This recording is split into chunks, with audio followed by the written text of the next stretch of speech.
Test, test, test.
Hmm.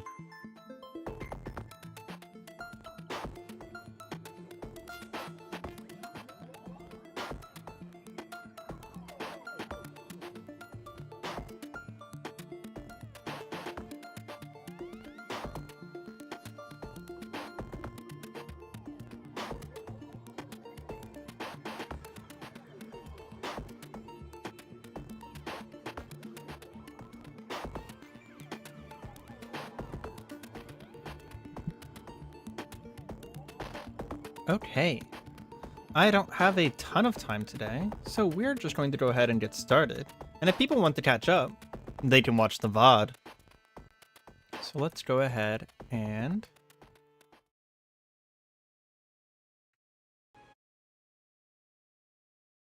transition over, and I think we will move our little guy just like right there, maybe.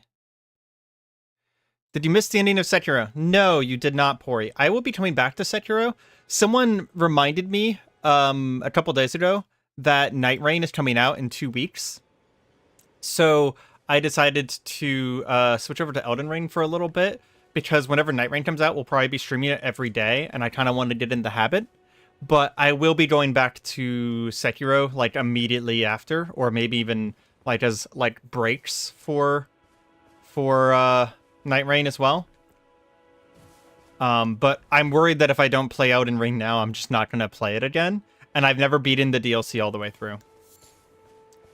So, yeah. We are playing Elden Ring today. And a lot of that is true, but it's also because I wanted.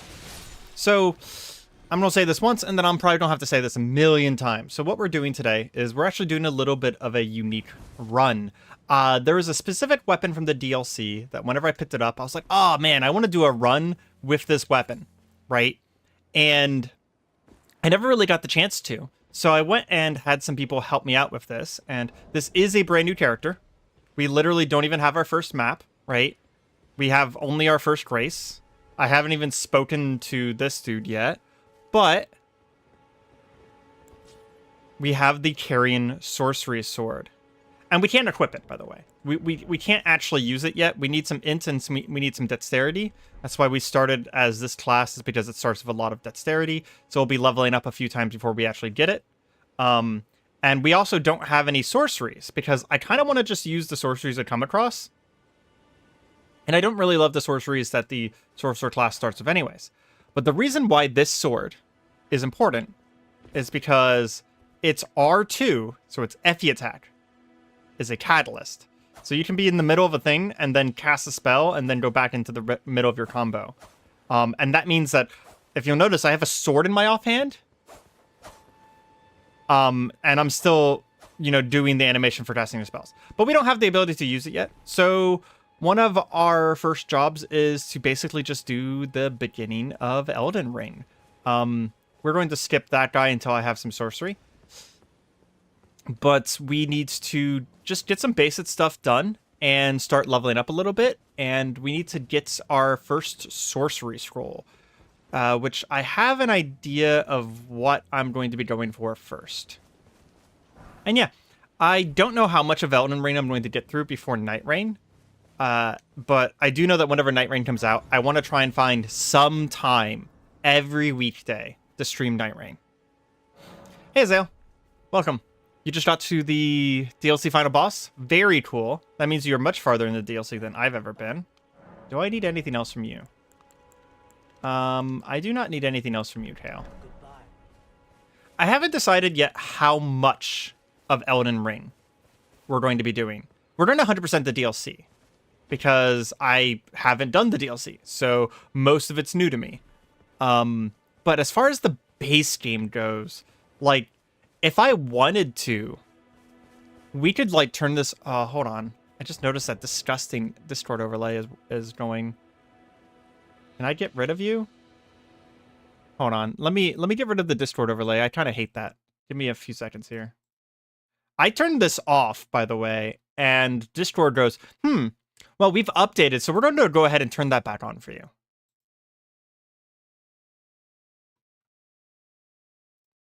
There we go. Skip. Enable overlay. Skip.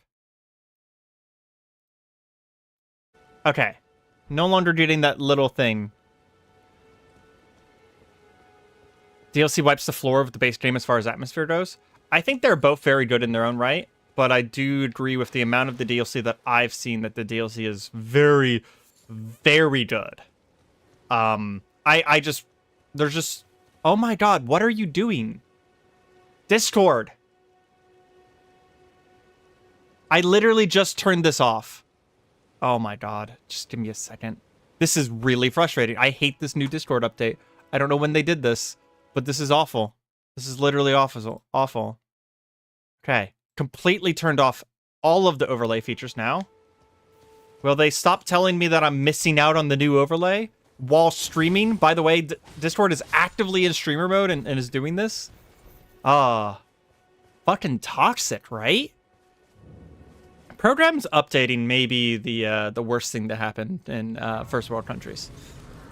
I am being insanely facetious, and I hope people understand that. But yeah, I don't know how much of the base game we're going to be doing. I haven't decided. I do know that there's some stuff that I want. Oh, I never finished talking about the build. So what the build is going to be is it's going to be a Dex Int kind of thing. But there's another thing we're going to be focusing on, not just the Carian Sorcery Sword. I also want to get a Parrying Dagger, which I need to remember where it is. I want to get a Parrying Dagger and do offhand parrying for the majority of the run. So no shield, no offhand catalysts or faith spells or anything like that. It's going to be sorcery and parrying. So like a magic fencer kind of thing going. So that's what we want to get going. I didn't give myself anything other than the Carian Sorcery Sword, because even I would feel like that was cheating. So we just gave ourselves this. and everything else we're going to get in the run. No more air quotes cheating. And we have not played Elden Ring for a little bit, so we're going to be a little rusty here. I don't remember if I can stagger this guy. No, not really.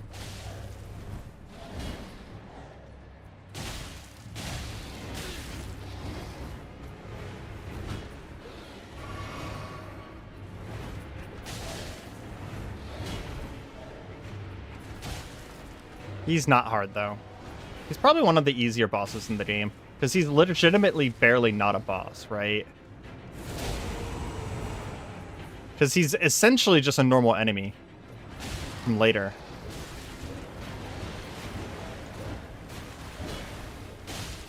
Yeah, there we go. Patches should have a parry dagger. Okay, I'll go to Patches right away then. I vaguely remember where Patches is. I know he's somewhere in Limgrave. I don't remember where in Limgrave Patches is. So I might get lost trying to find him.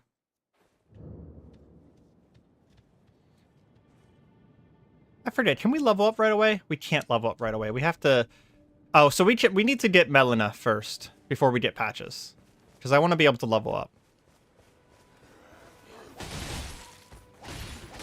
Which, you know, leveling up is vaguely important, right? Oh man, we also only have one talisman slot. The beginning of Elden Ring is a struggle. Up the ravine, beyond the lake. So is that past, where you get invaded by that one dude? With the one dude with the Reduvia?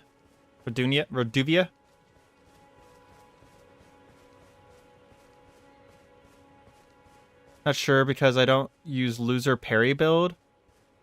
Loser parry build. Yeah, I think that that sounds like someone who's not good at the game who would call it a loser because it is much harder than Bonk. Bonk is in fact the easy build.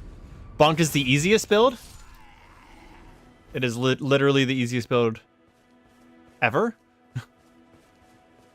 We also need this item in here. There is a knife in these ruins that allows us to put Ashes of War on things. Why do I hate rapiers? I don't hate rapiers. I'm literally using a rapier build. I don't know what this character defamation is that you're saying that I hate something that I'm literally using as a build.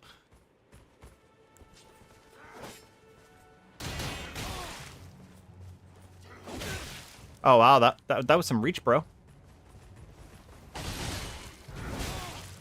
Oh my gosh, pikes.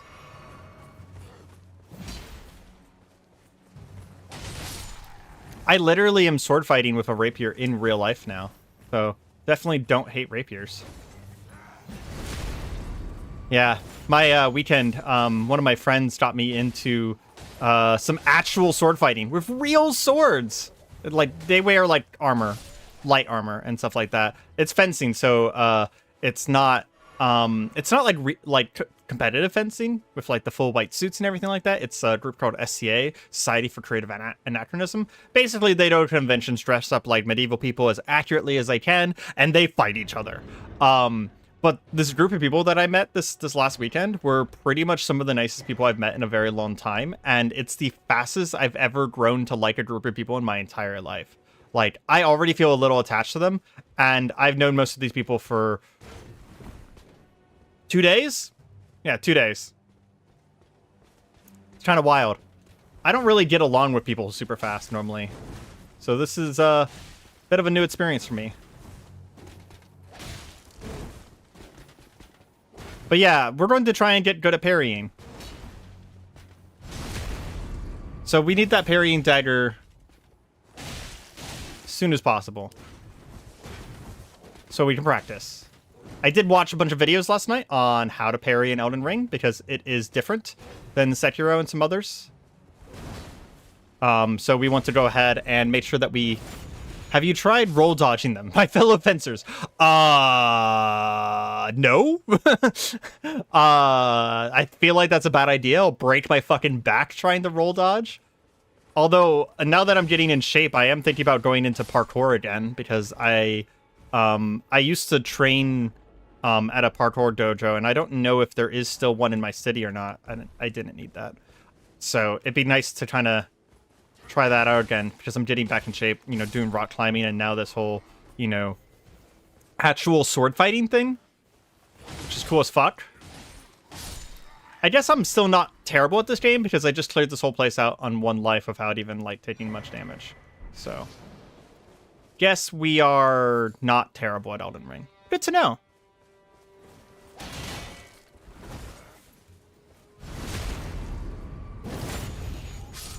Will I be using the Sekiro parry physic in the DLC? Once we get to the DLC, yeah. That's one of the things that I'd like to do is... I'm going to be using all of the things that make parries better instead of making sorceries better, okay? So the sorceries... I think that's Melina.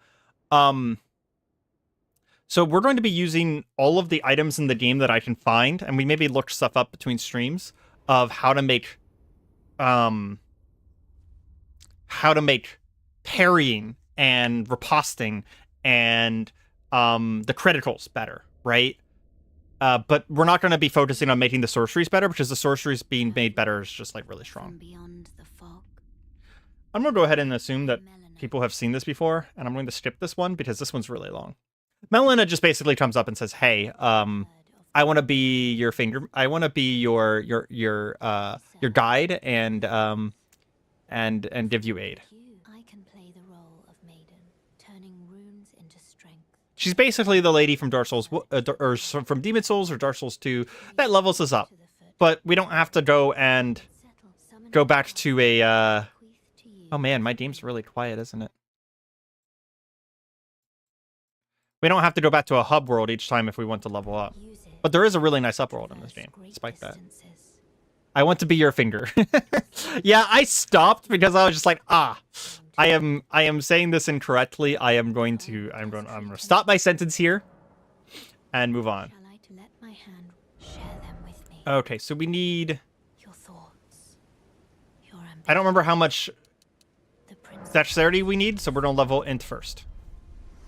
Let's check. So we need 19 dexterity, 16 int. Someone remember that for me, please.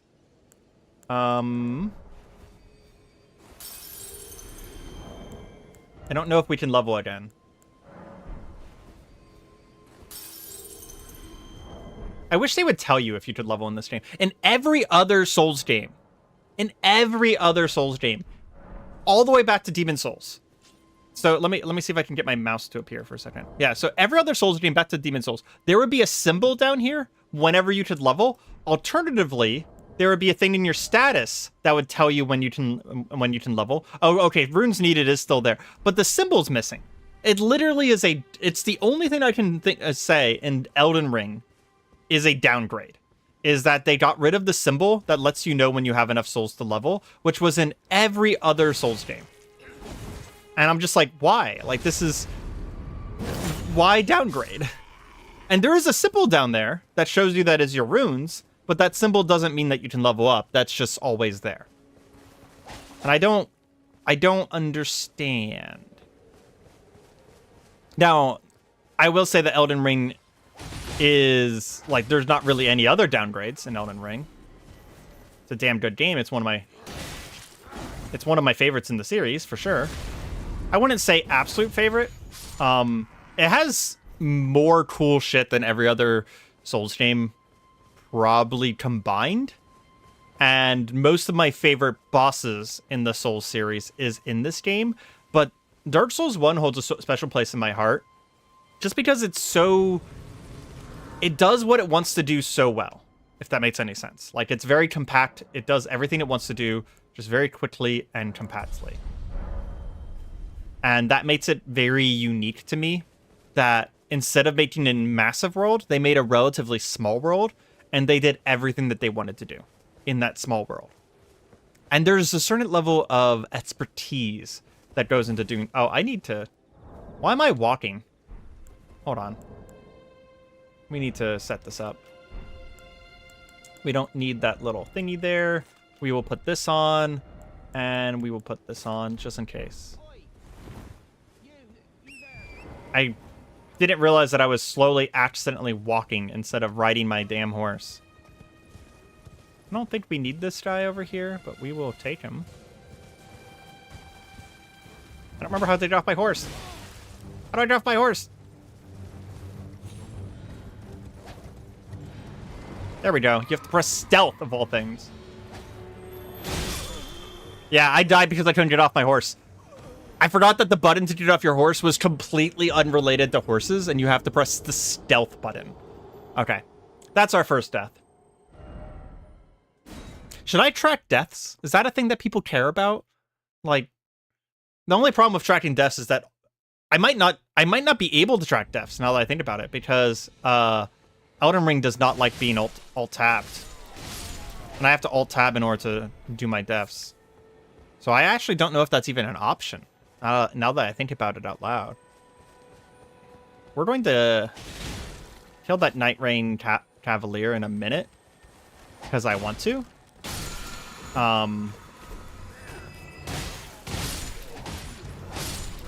And you'll be a good source of souls, runes, whatever. But I want to get the thing up here first. We are on a mission.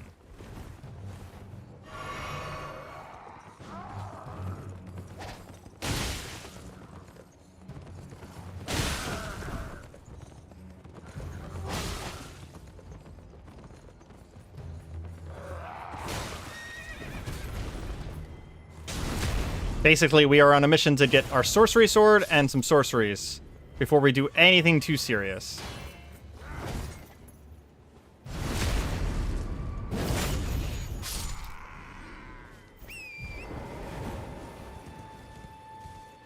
Elden Ring is really a game about exploration, though, so I will admit that it is a close second between Dark Souls 1 and Elden Ring for me, because, man, the exploration, oh, top fucking tier. Absolute top notch. Okay. So here's one of the places we want to be. I want to be down here. How far in the DLC did you get? I got to a creature called the Putrescent Knight. That is what I got. That is the last boss that I saw.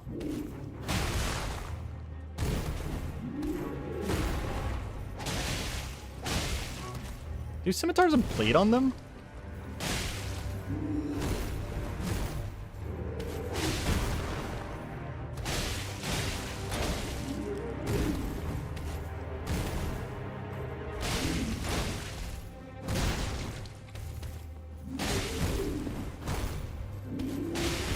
Oh, he got me.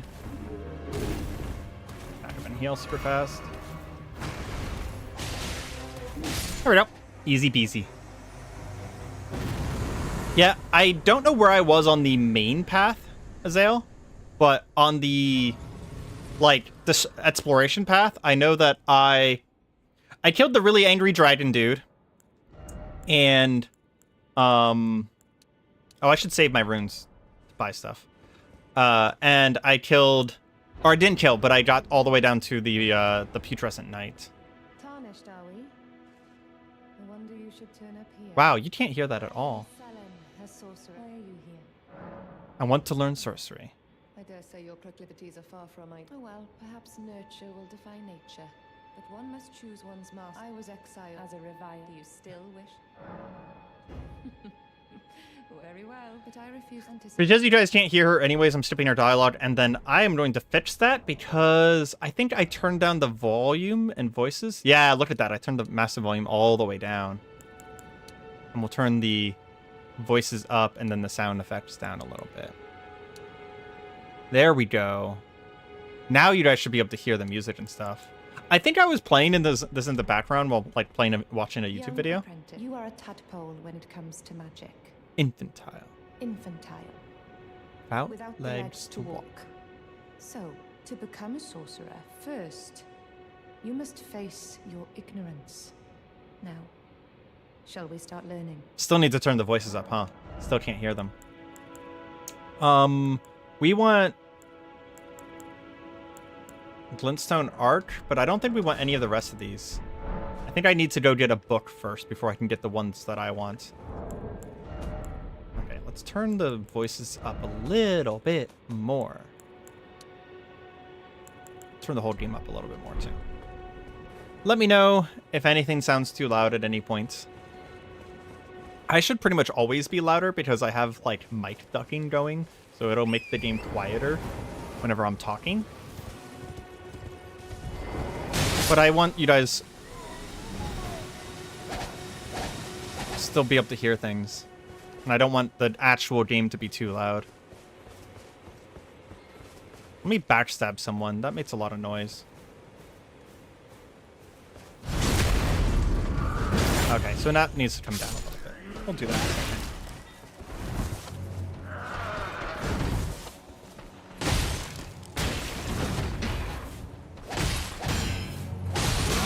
Oh, the parry. Wrong game, dude. What is this, Sekiro? Fucking parried me in the middle of my combo?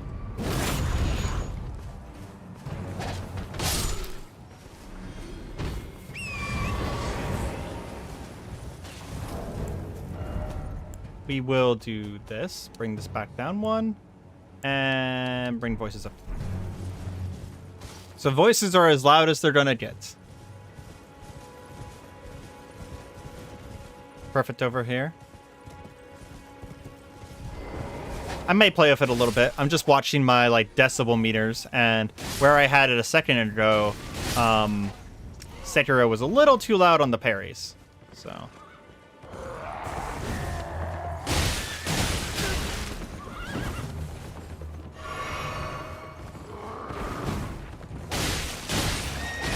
one of the nice things though is that if we do start the DLC early, we can always come back to the main game and be like, oh, hey, we want to do this. We want to do that. We want to do this, right?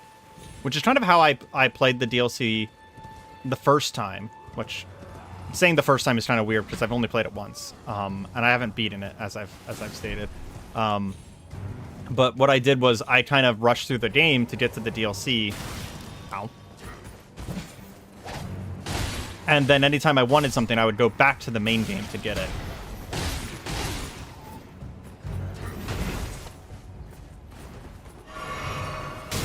Oh my god. I gotta love that the NPCs in this game can shoot sorceries so much farther than you can as a player. If I was to shoot a sorcery at that same guy, the same sorcery, I would not hit him. But he's able to hit me from like 75 miles away.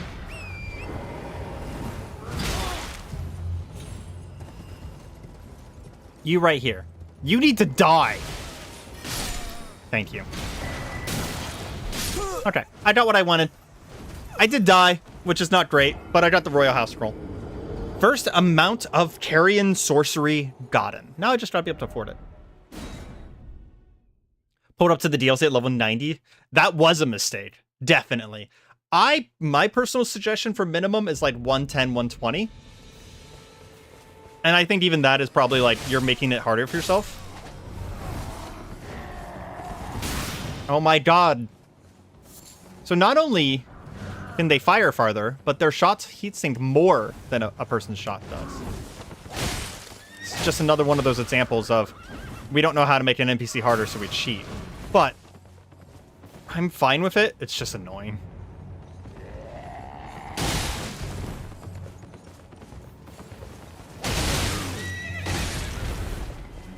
And there we go.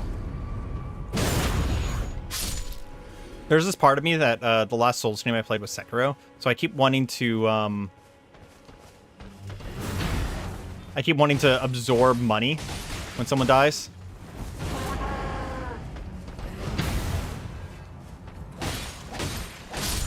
Oh, we also need to grab the two knife prints, the blue and the red one. I know where those are. We'll get those pretty soon. The DLC power level? Yeah, you mean the Shadush tree stuff? Yeah. Oh, you mean just like getting EXP in the power in the DLC? I actually disagree with you there. the Moog's Castle of Blood is still better EXP than the vast majority of the DLC. Like, you just get EXP faster if you do that first room of Moog's area. Faster than almost the rest of the DLC combined. Like, the beginning of the DLC is actually lower experience than Moog, which is the area you have to go through to get into the DLC. Which has always been kind of like, okay. I was like, that was a decision that you've made kind of situation. We've gotten revenge from that one dude who killed us that one time. Why are our souls all the way over here? That's a little strange.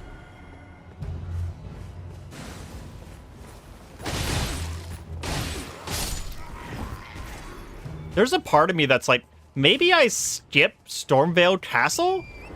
Because that's a thing you can do, is just skip Stormveil Castle.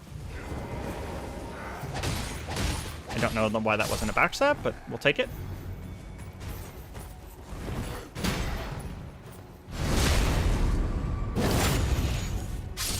It is boring, but you only have to do it like twice. Like, it's like, if you do it correctly, it's like 40k per minute. So like, if you take 2 minutes, you could level up like 30 times, right? I do agree that I don't normally like grinding in that game, but like, it took me like 5 minutes to level up like 12 times. So that's not even grinding at that point. That's just easy. I do normally agree that, like, if I was playing the game normally and not doing the DLC or something like that, I honestly... Oop, I'm not in it. There we go. I wouldn't do it because I don't like grinding these games to get levels, but when it comes to the DLC, it's a little bit of a different matter because you're kind of expected to be at all of your soft caps for your build already. 40k per run of the Albinaurics? Yeah, 40k. So it's even more than I thought. And that run, as long as you use something that has a lot of damage on it, that run is really fast. I wonder if I can do this. We're just gonna try this. I don't think I can do this guy right away, but we're gonna try it just to see if I can minimum stat this guy. Because he has very low poise. Okay, let's try again. I like his combo. He reminds me of Sekiro because he has like a dance combo where each time he attacks, if you dodge at the exact right moment, you get like opportunities to attack him very elegantly. And his combo is very kind of just like very well made, in my opinion. It's the only way I can really put it. Plus, there's no chance that we lose our souls here, so they always appear outside the Everjail whenever you die in an Everjail. Dancer from DS3. Yeah, it's actually very similar. Very similar.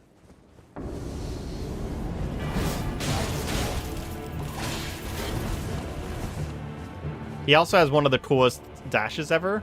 Bloodhound Dash is like infamously popular.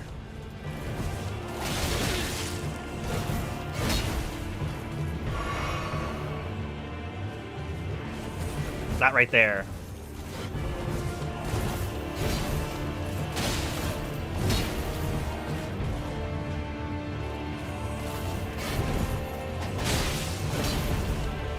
Is he gonna jump? No. Healed at the wrong time. Here's the jump. Okay. We've seen all his moves now.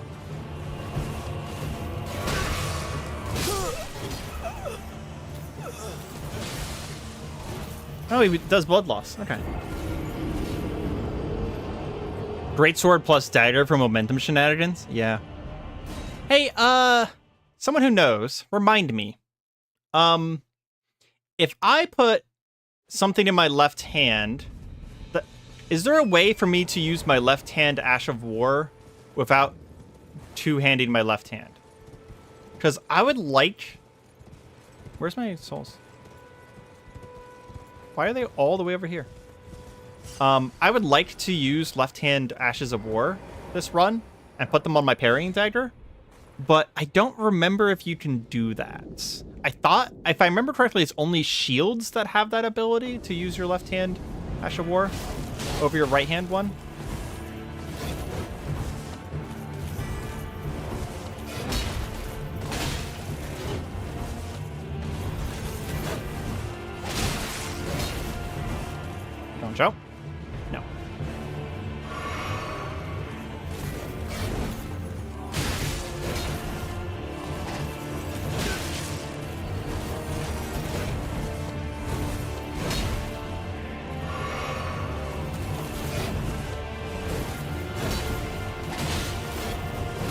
Ah, timed the jump wrong. The jump is disconnected a little bit.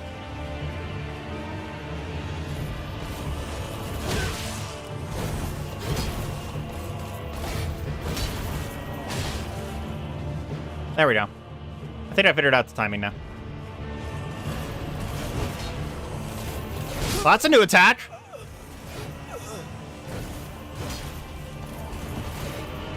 Your left hand is always AoE? What?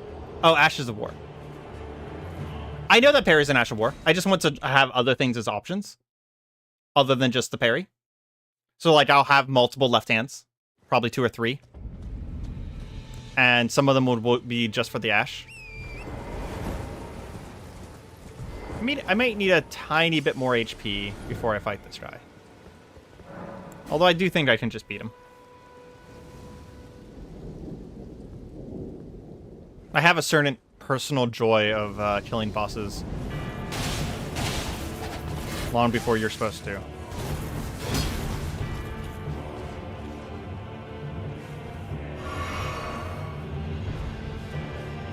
I was about to say, like, AoE didn't make sense. What is that attack? I've not seen it before. There we go.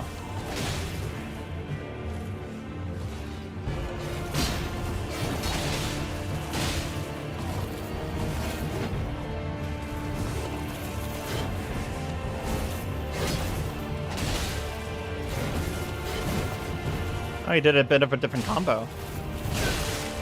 You have more than one trick. You're a 2-trick pony. Oh! What? That range! He got me. He got me. We got him, though. He is switching it up a little bit. He has more attacks than I thought he did. I thought he only had, like, 3 combos. He used a 4th and a 5th combo that time.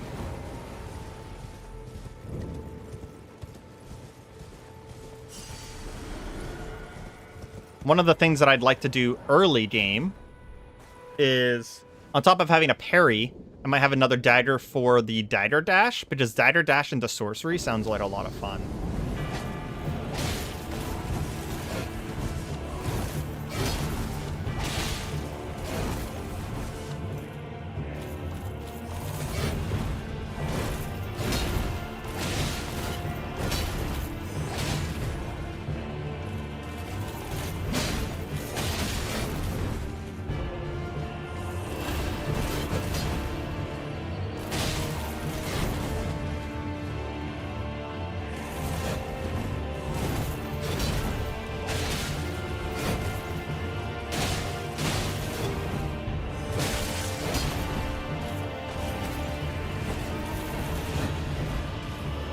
Heal real quick. Oh, he got me with that one.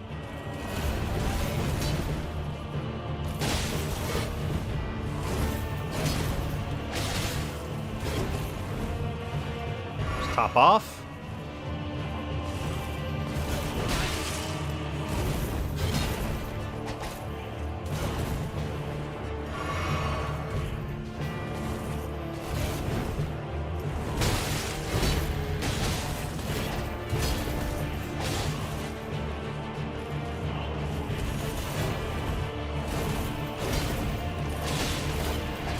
Ah! I just won 1 extra time by accident.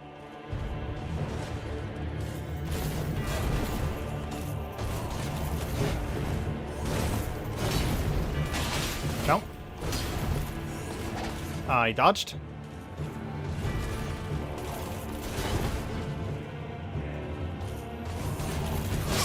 Ah, okay. This makes you want to play Elden Ring. Don't you have Elden Ring that you're currently playing, Azael? I thought that was the case, but maybe I'm mistaken.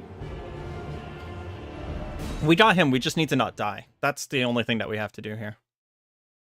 This is completely optional, by the way. I just wanted a little bit of warm-up practice. Because this guy fights a lot like a lot of things in the DLC fight. So I feel like this is a really good warm-up to get better at Elden Ring real quick. Because once we beat this guy, I feel like we're going to be on a good path for how the DLC enemies fight, so.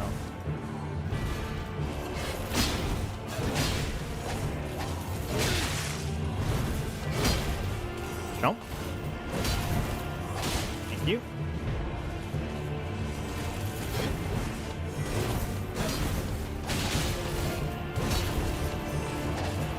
Hard to hit him after that jump.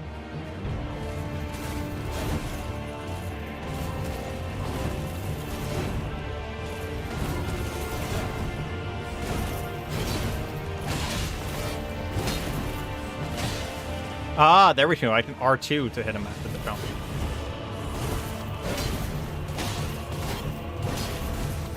Ah, he got away. Oh! That is a very delayed attack. Okay. I need to watch for that. I'm watching you instead. I have 84 hours in the past 2 weeks. Jesus. Wow. Yeah, I guess you've played a hot minute of Elden Ring, huh? I will admit, I don't have a ton of time today because there's a new Helldivers patch that came out and some of my friends want to play it. So I'm only going to be streaming for a few hours, but I wanted to get this started and we'll be moving into, like, I probably will stream this a lot more tomorrow because I have a lot of free time tomorrow.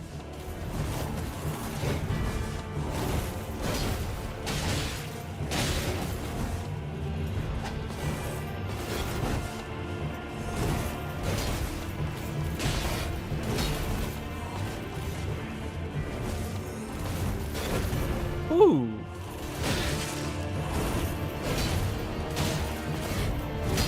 I'm gonna use this time to heal instead of attack him.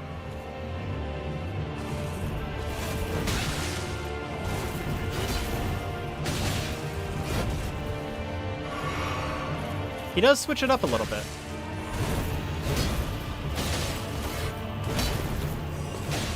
Gotcha. Imagine if I had a build right now.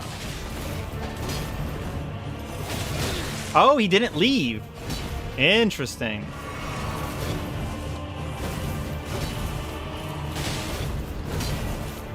Bro heard me say that he has one trick.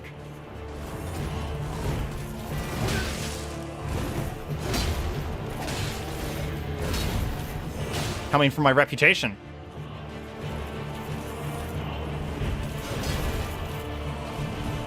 I don't like that attack, so I roll spammed.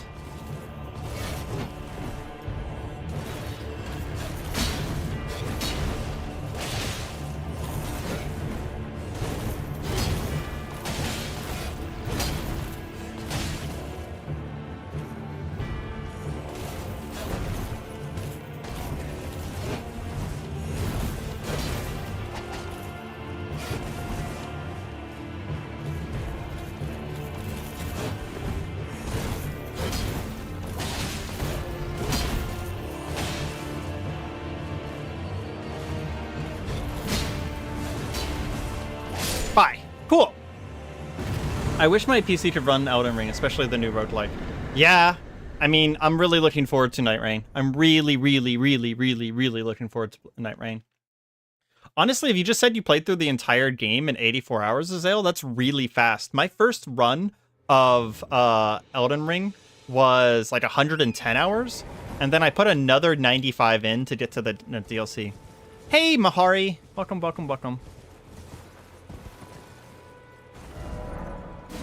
That was the first time I opened my map? Jesus. Okay, so someone pointed out to me, where is Patches?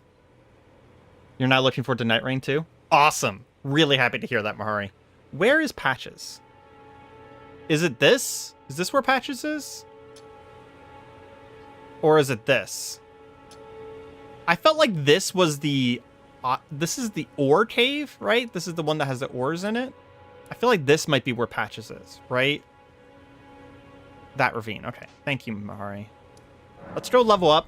See if we can get closer to equipping our Carian sword. Now that we killed that bloodhound. And let's go get our parrying dagger from Patches. Okay, so we need 19 here. We're close. How close are we? We need 2 more levels. Okay, we'll go ahead and memorize some spells. You have Fair Mazulia and Millennia left? Wait.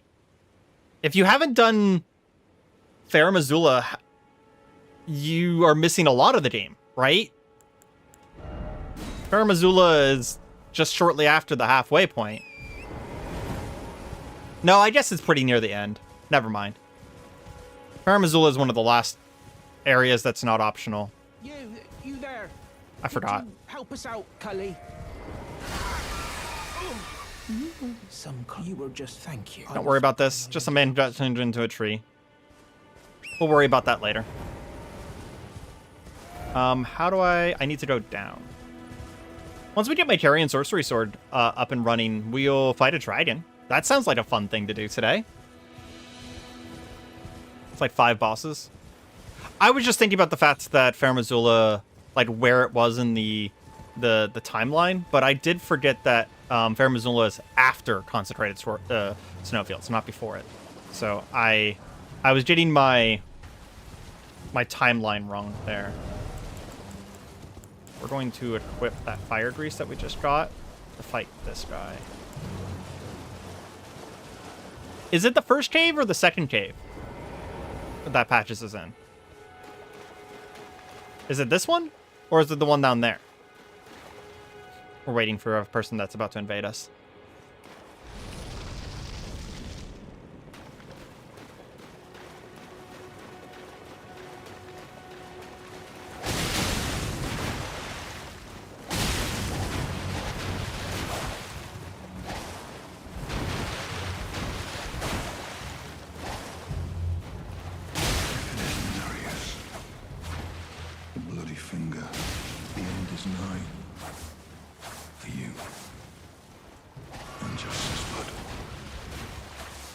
Learned that right there from PvPing too much.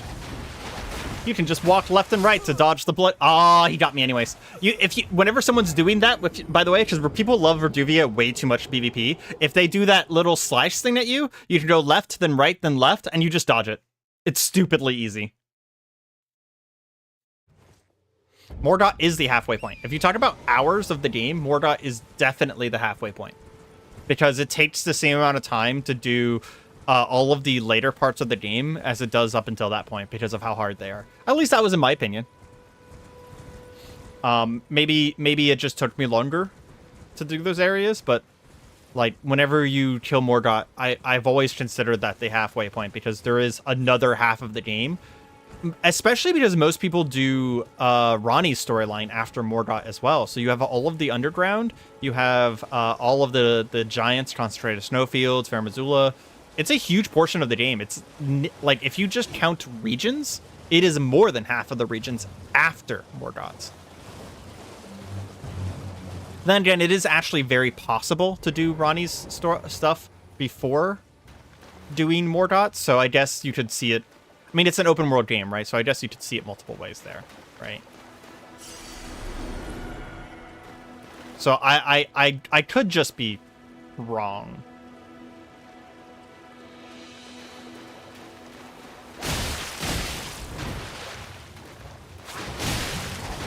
Bro, you literally missed me. Ah, I dodged the wrong way. It is Manarius. The bloody finger. Yeah. The end is nigh. For you. And your suspect. What? Maybe I was too close. That almost always works. Just the walk back and forth thing. Well, I have to. Unlike the Bloodhound, I actually have to kill this guy because he's going to prevent me from getting into the place I want to go. You may occasionally faint. That's what it sounded like. It's my dyslexia skipped over the word see. The tip there said you may occasionally see faint white specters. And I just saw you may occasionally faint.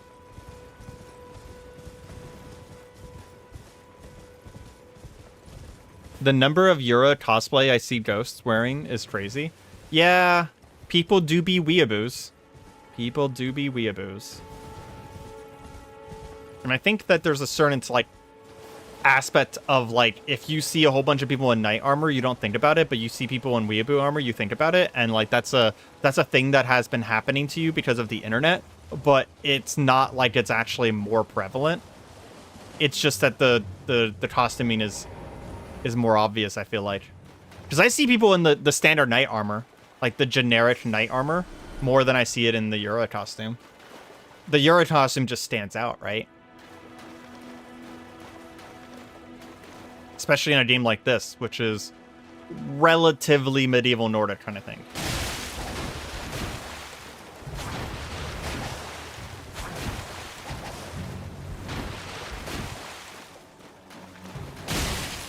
I think I'm faster than him. If it isn't Nereus, the bloody finger, the end is nigh. For you. And your cessblood.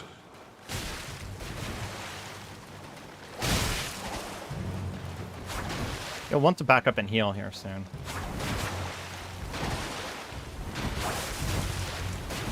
Yep.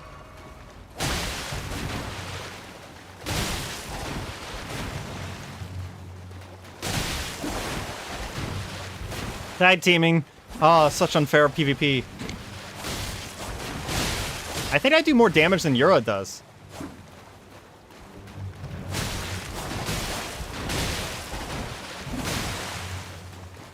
I definitely do more damage than Yura does. Holy crap. Bro, you need to up your stats.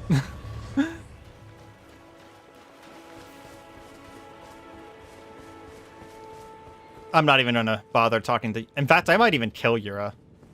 Murkwater Cave. I feel like this is where Patches is. And it's not the one at the end of the thing.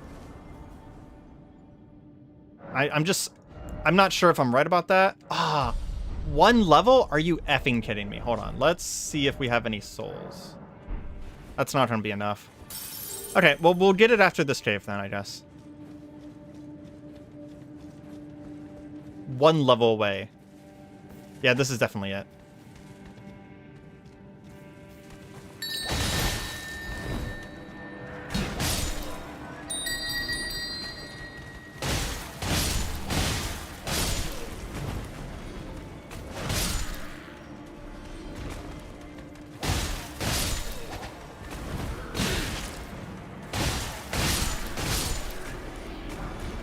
There's a dagger. That's useful. Not exactly what I want.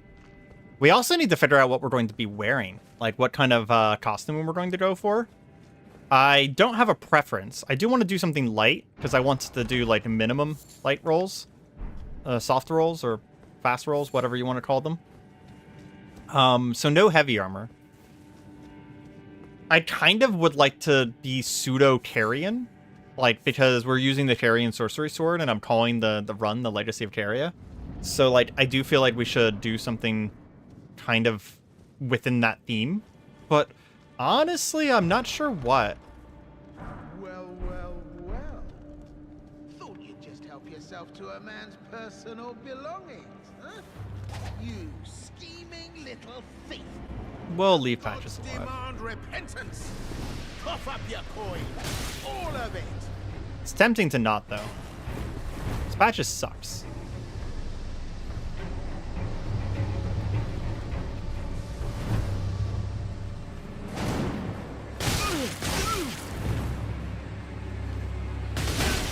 Oh, we both jump attacked. That's funny. Wait, please. I surrender. White flag and all. Yeah, I'll let you live. Look at that pose. Sympathetic. Grovel for mercy, huh? Finally come round, have you?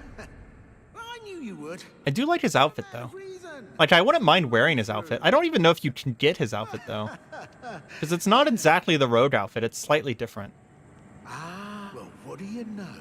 What? You're tarnished, like me. Now, how did I get that wrong? I took you for a demi-human or some such. An innocent mistake, I assure you. Uh-huh, sure. Water under the bridge. Now we're squared up. How about we play nice from now on?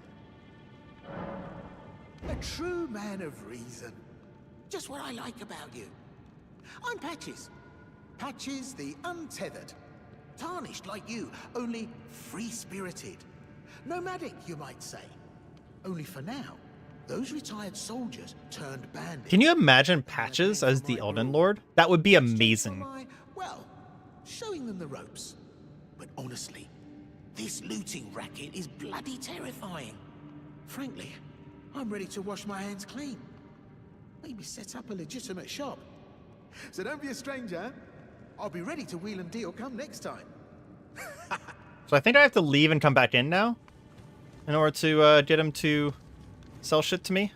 Don't forget, I'll be ready to... Yeah, come back next time. Come back next time. Okay, so let's leave. Come back to the center. We'll kill all of his friends again. I mean, he doesn't really seem to think that they're friends of his, so. And, I'm not going to look it up today, but between this stream and next, I'll look up all of the different parrying things that I need. Because I do know there's a bunch of things that make parrying really strong. And we're going to get very, very good at it.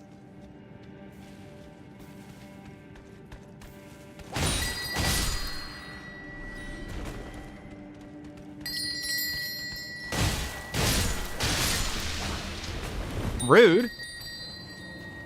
Bro just threw a poison jar at me?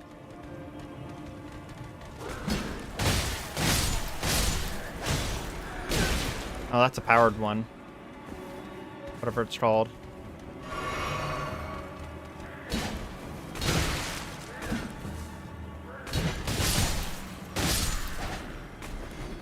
Thanks for the extra souls. Do I have a thing to cure this? Okay, it wore off. I was about to say, I legit think that I might die from poison from a random road, but no, it wore off. Thank goodness. It would be very embarrassing to die of that.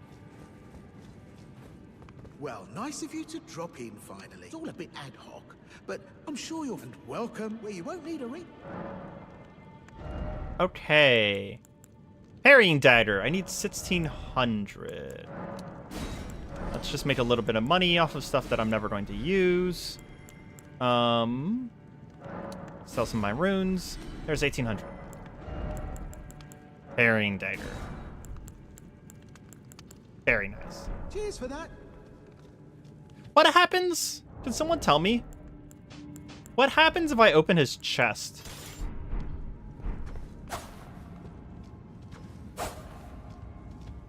Like...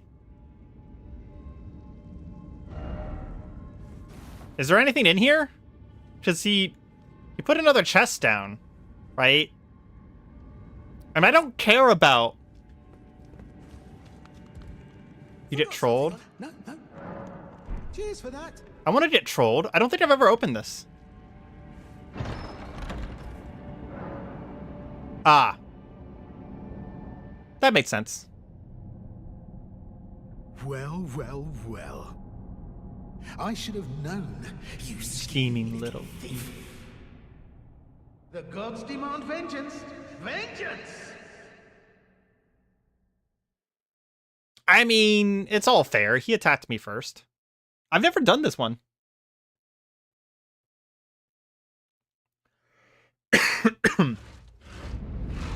Ah.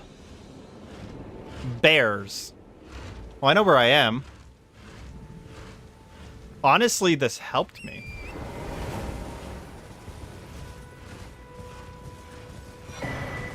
Yeah, this actually helped me. That's funny. This took me pretty close to where I want to be next. That's actually really, really funny.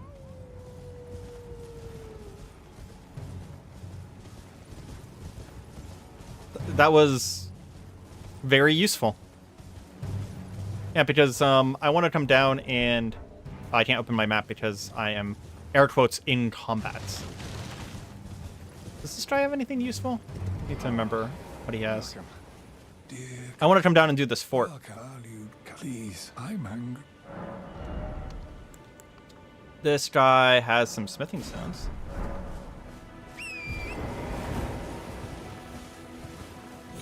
That was a pretty impotent trap, Patches.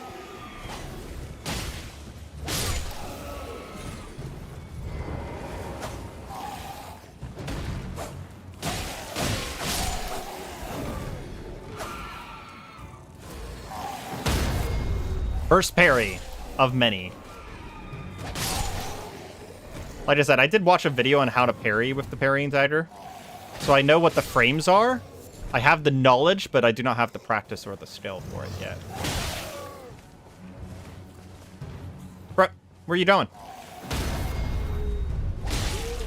Okay, so there's a long delay between whenever I actually parry and when I can get to the riposte or the actual, you know, follow through of the parry. That's a lot longer than I thought it was going to be. Because what's ended up happening here is that I'm just attacking them because they're not becoming immediately parryable. Oh. I just realized that we have not gotten a single Church of America. So I need to do that one. Let's get rid of this. And where is... That's not a church. And then there's one down south. Okay. We can do this, though. We don't need that many, I do eventually want all my flasks, all my flask upgrades, because fuck you for not having them. Like, that is super important. I'm still pressing R1 because I'm expecting to be able to two-hand, and I forgot that I already got rid of my two-hand. We gotta get used to the parry dagger. Nope.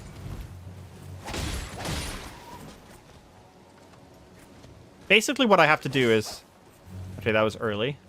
I have to press it during the parryable frames.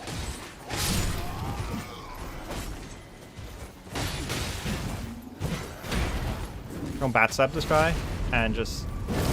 Because this archer keeps shooting at me. I stepped back into that.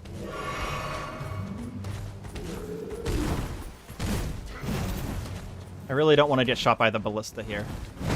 Or this archer. So, this guy's gotta go.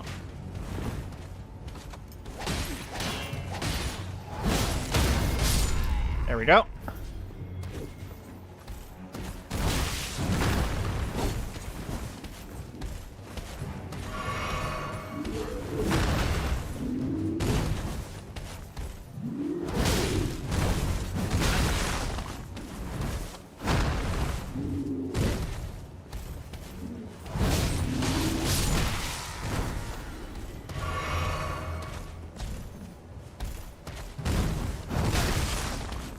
What? That didn't hit me. I don't believe you.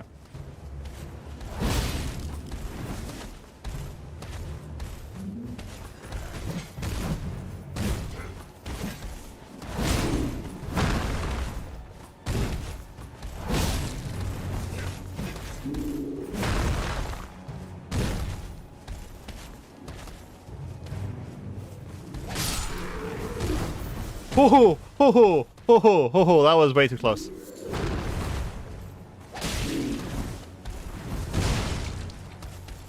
Okay.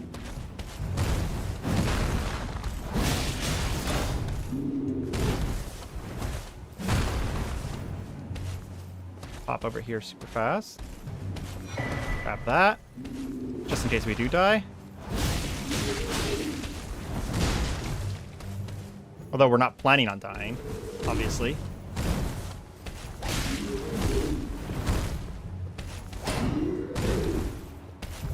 Don't believe this guy is parryable, so we're not trying that. There we go.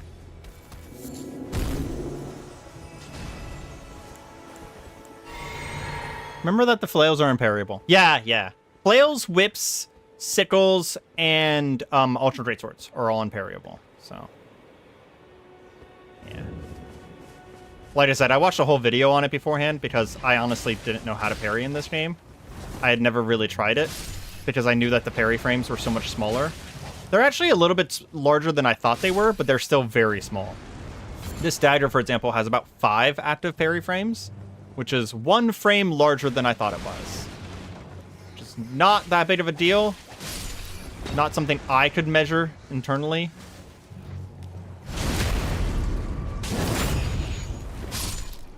I don't want to get blown up by those barrels. But it is better than 4 frames, which is what I thought it was. Also, if we wanted to be really, like, optimal, we could go to the buckler, which has 11 frames?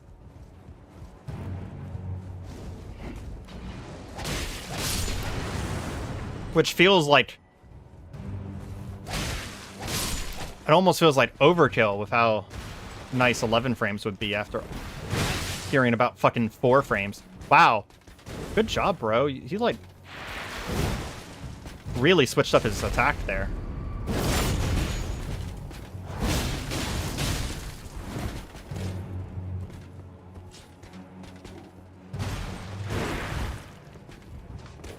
He has such a cool attack. I wish I could just make my sword bleed randomly. Although it'd be very concerning.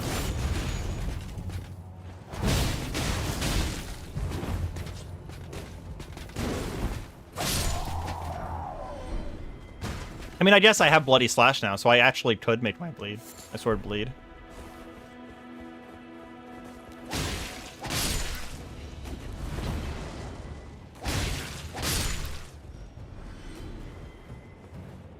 Okay. Let's go get the thing, and we'll finish clearing this place out. I feel like I'm doing surprisingly better than I thought I was going to do at Elden Ring, like skill-wise. Maybe Sekiro being my last game played is very beneficial right now.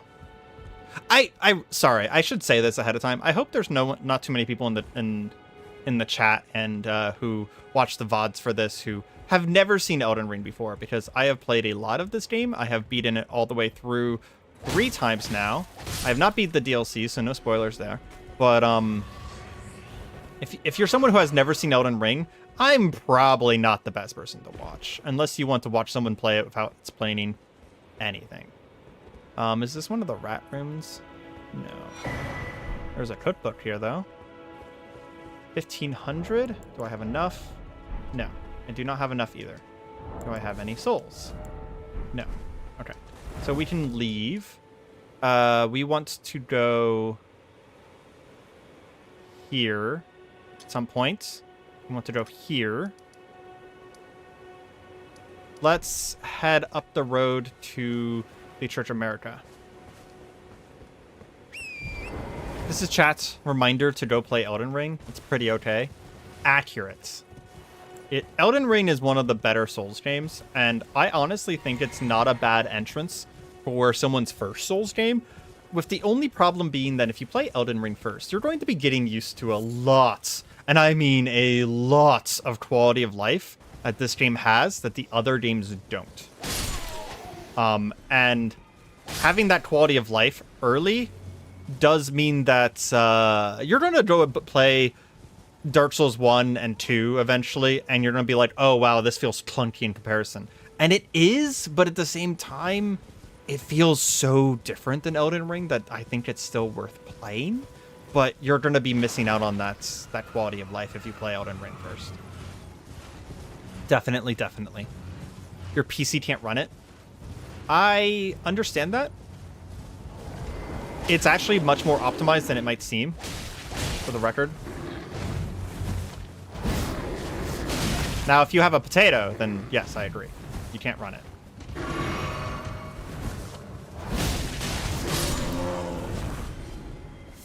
But, like, you might be surprised at how not actually hard Elden Ring is to run. I've almost never heard anyone have any real complaints about the game. On settings wise.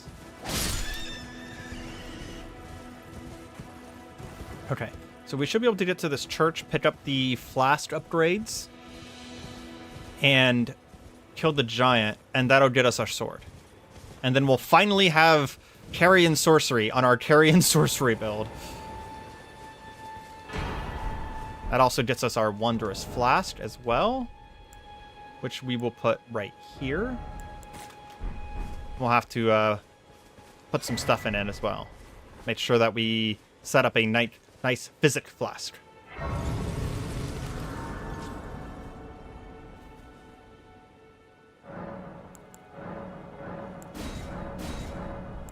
Man, them adding these little dots to things whenever like there's something to say or something to talk about is amazing. Because I actually got through most of the game without ever learning that you can talk to Melina in various places.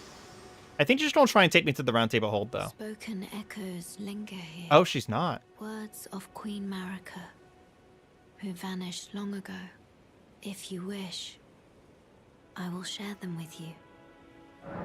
Very well. In Marika's own words, my lord, and thy warriors, I divest each of thee of thy grace. With thine eyes dimmed, Ye will be driven from the lands between. Ye will wage war in a land afar, where ye will live and die. Well, perhaps that might serve you in lieu of a maiden's guidance. That's cool. I didn't know where that line came from. So what she's talking about is that all of Godred's forces have been actually exiled from the lands between. And I think one of the running theories is that your character is one of the Godred's forces who is kind of like returned in order to claim the Elden throne, or the throne of the Elden Lord. And I'm very much a fan of that you were just like an average soldier who technically was from the lands between and has just kind of come back and been like, nah, you might have exiled me, but I get to decide who exiles me. I'm not 100% sure if it's accurate, though. Most of my lore comes from Zully the Witch, if you know them. And one of the issues that I have sometimes is that I forget things very easily. Sword time.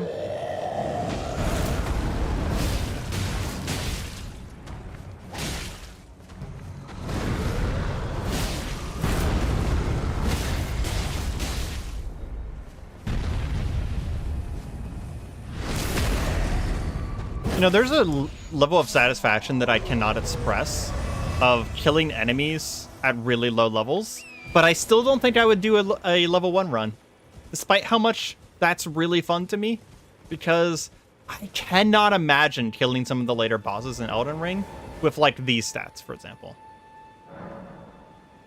Exilers hate this one simple trick. Just come back, bro. That's all you gotta do is just come back. Okay, we can officially get rid of our scimitars.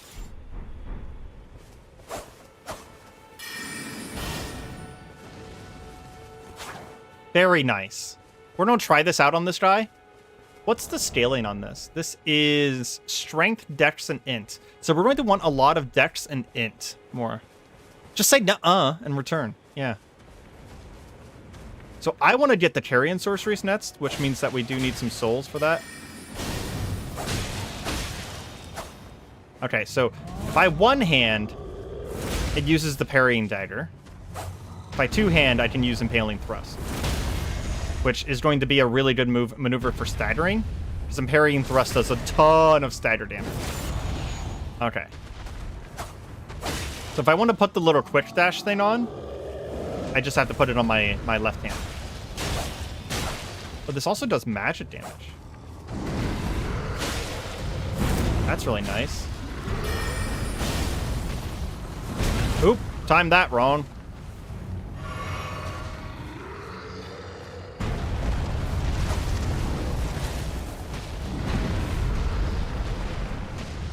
Are you done, bro?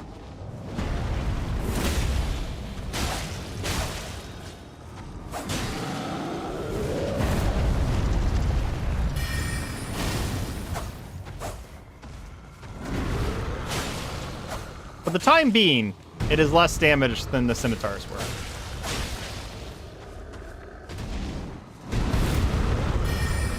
But it is so cool to have spells on my R2. That's the dream. That is the dream that we're living. Okay. So we are going to come back here. You know what? We probably don't have enough souls. So we're not going to do that right away. We will go to Gatefront and get the top half of Limgrave. And then we'll go back to the Celian Sorceress Lady whenever we have some more souls. We're going to need like 4,000 or 5,000, I would guess. We also should upgrade our weapon at some point. We actually can upgrade our weapon to +3 without going to...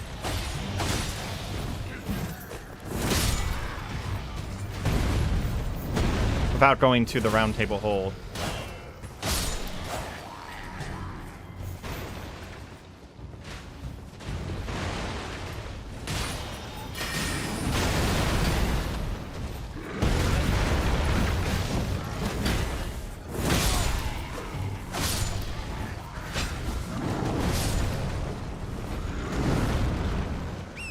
Okay. I'm not going to fight that giant because I don't have a lot of damage right now. Oh, geez. Giant roared at me. That was cool. Just fucking tried to snipe me with a roar.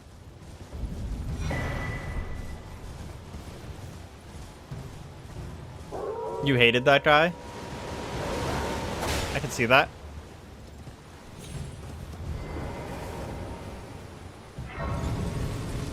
I really need some more sorceries, though.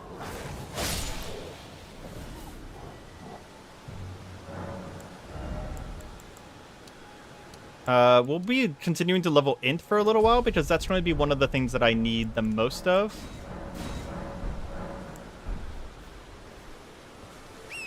And we need to go this way.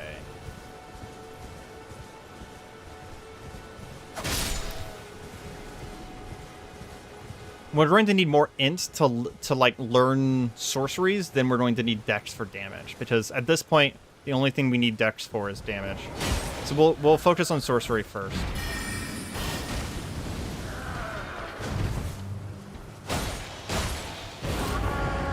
Can I don't think I can parry that. That didn't feel parryable. That was not parryable. Oh, I had two-handed my weapon by accident.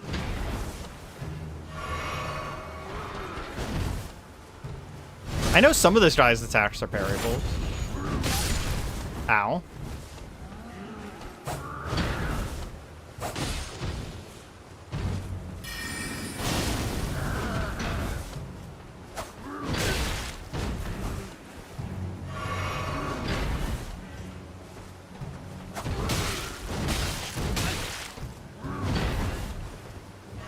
I'm about to say, this is a decent guy to practice on, right?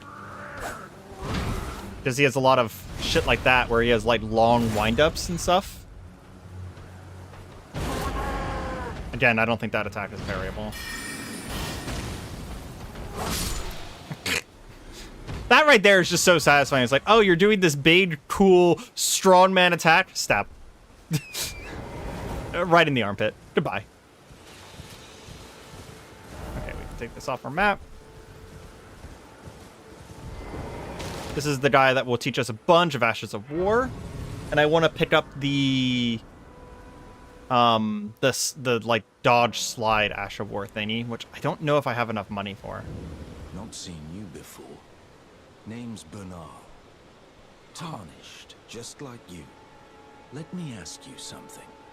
Are you here in the lands between to take up the fight? Oh, we might get disconnected here in a second. Not from the stream, but from Elden Ring Steam maintenance. Despite the collapse of the Golden Order. Honest to such thought. But there's nothing any interest in all I know now's the time. He doesn't say anything interesting up to that point. Let's see. The dash is 800. And no skill is 600. We definitely want the dash and we definitely want the no skill. We'll go ahead and buy no skill while we're here. Because what that does is it allows us to remove the skill on our left-handed weapons so that we can use our right-handed weapons ability instead. Which is useful. Waffled around on build bunch. Oh, yeah. Mahari was just recently playing through Elden Ring as well. Been watching them play, which is not... It's part of the reason why I'm playing today, but it's not the whole reason.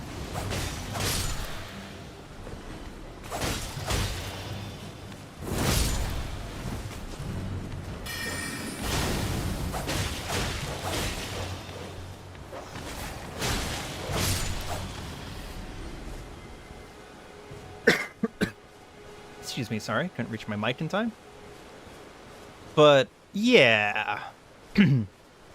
I have forgotten what I was saying.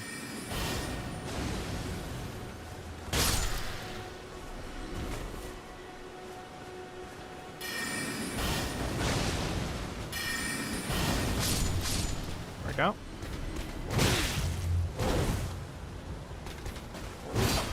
Okay, don't think I can parry that. Because I think I got the frames right. Body block. Oh my god, he seriously... He body blocked me into those two... Oh, brutal. Brutal.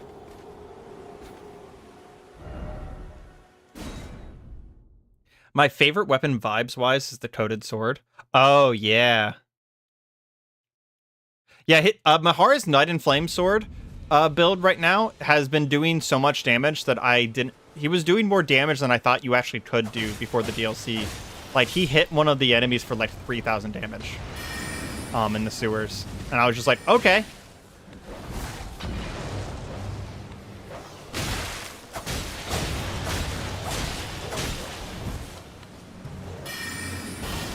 It's a little wild. It's a little wild.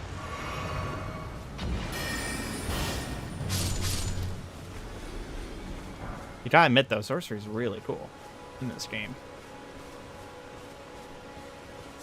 I'm still a Faith boy at the end of the day, but there is not a weapon that allows me to cast Faith with my R2, or else we would have done that instead.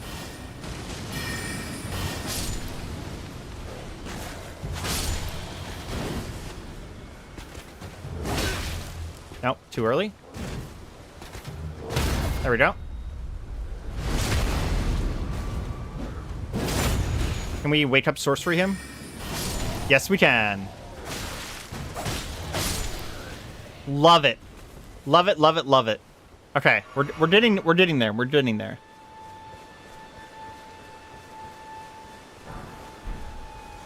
Great hammer and don't hit 3k when buffed. Yeah. Well, Sword of Night and Flame scales with both Dex, Strength, Int, and Faith. So it is one of the best scaling weapons in the game. And its weapon art is kind of wild. It's not the most damage you can do in the game. I don't think that's even true by a long shot. But it is pretty wild. Faith is very cool in Elden Ring. My main DLC build is actually a Faith martial artist. Using some of the martial arts stuff from the DLC.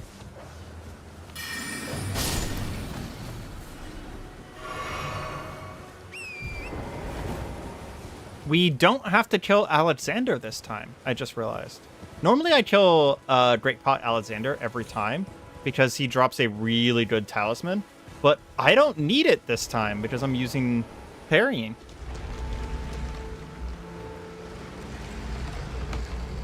I was actually suggesting to Mahari the other day that despite the fact that the Sword of Night and Flame is a very, very strong weapon, the DLC is hard enough that, like, honestly, it's... like, you should just use it, to be honest. Like, don't even be afraid to use something you're enjoying because it is not going to be overpowered in the DLC. Not even remotely. Not even remotely. I think I have to fight undead in here, don't I? We're gonna go upgrade our sword real quick. Because I don't feel like I'm doing a lot of damage yet.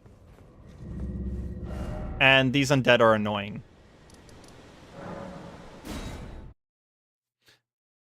I don't think the quad scaling is the reason that Mahari likes the sword. I think it's more of the fact that it has both a sorcery and a faith thing on it. May I have a word? A pleasure to meet thee, Tarnished. I am the witch Oh, Renna. maybe I'm mistaken. I'd heard tell of a Tarnished hurtling about atop a spectral steed, and upon looking into the matter, the talk, I surmise, is of thee. Thou art possessed of the power, no? To call forth a spectral steed named Torrent. Ah, as I had hoped, I was entrusted this for thee, by Torrent's former master. 'Tis a bell for calling forth spirits. Summon them with it. From ash and return to the earth. You know, it's very hard to tell, but you can actually see some of the puppet work of her, like the stitches and stuff, even now. It is thine. But you probably wouldn't notice it unless you looked for it. Forgive mine I doubt we shall again meet. But all the same, learn well the lands between. How long will it be, I wonder, before the Tarnished tire of obeisance to the two fingers?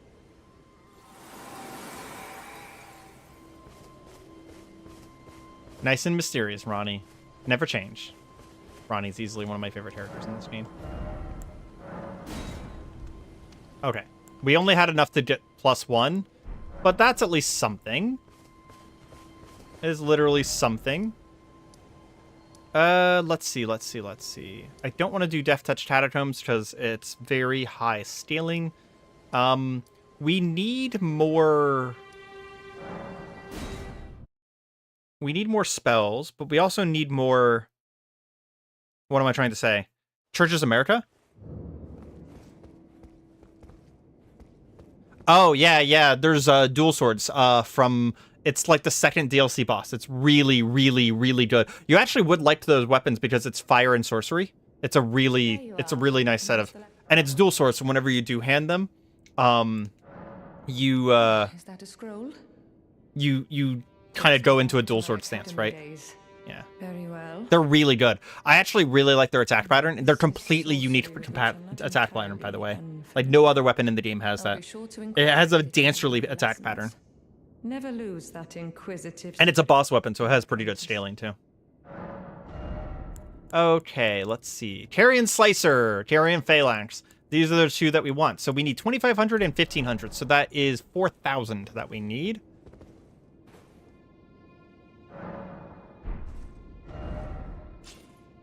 Yeah, second. No, you don't think... I don't think you can do it first. I don't think you can do it first. I think you have to have something else to do it first because the door's locked. Yeah, the door is locked, Azael. You can't do that. You can't do the Renala first. But it is second boss. If you just hardline the storyline and do nothing else, right? It is the second boss in the game. Because the door, yeah, the door to the... you must not have done... I went there first, Azael. The door to the castle is the big castle with Renala is locked at the beginning of the game. And you legit cannot get in. Unless... I don't know, but like, it was the first place I went because it was a big-ass fucking castle, right? So I was just like, oh, that's cool, let's go there.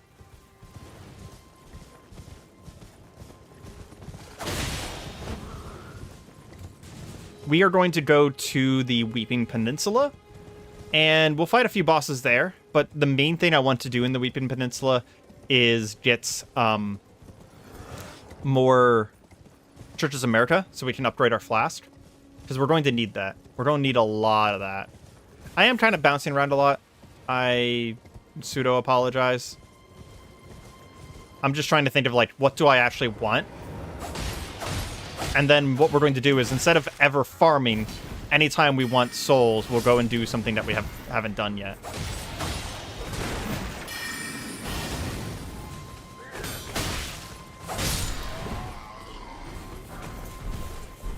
And that'll make it a nice way to, like, always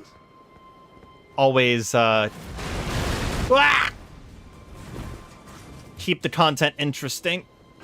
Because I don't like farming anyways. Even if I wasn't streaming, I wouldn't farm. How did you hit me with that?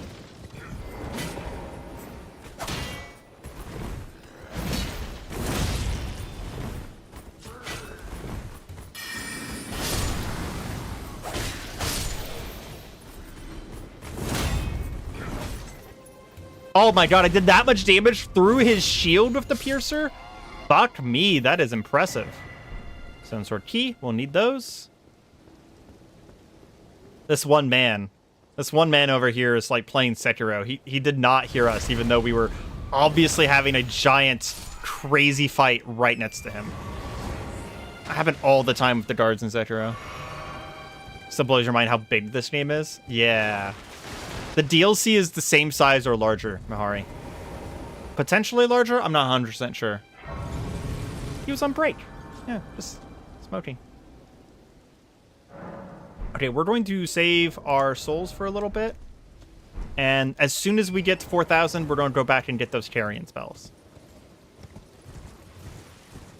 Hi, you seem like you have a tragic story. Goodbye. Yeah, the DLC it's 100 hours. I can tell you that. Is that it's generally agreed upon that it's the same amount of time. I don't think I've ever heard anyone disagree with me on that part, at least. Although, don't trust Azael. Azael will just say things that disagree with me, so.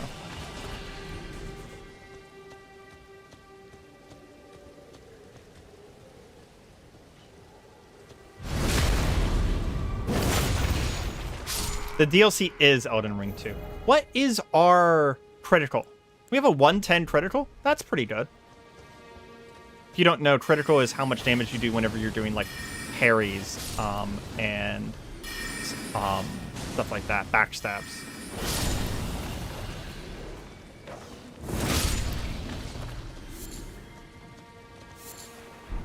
Yeah, we'll kill this guy. We need souls. We'll kill the giant. We're gonna do this. To just, yeah, take him down. And then use our high critical to do actual damage to him.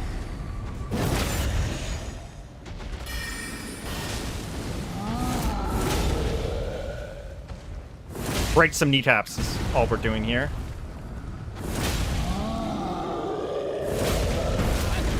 Oops. I thought I was going to be able to get him before he did that. Oh, that's right. He has higher poise because I've already done it to him once. There we go. I kind of forgot that that works. You need the Carian Filigree Talisman. I don't know what the Carian Filigree Talisman is. I am going to look up all of the talismans that make parrying and riposting better between runs or between streams. I don't know what any of them are. I've not really done this build before, so.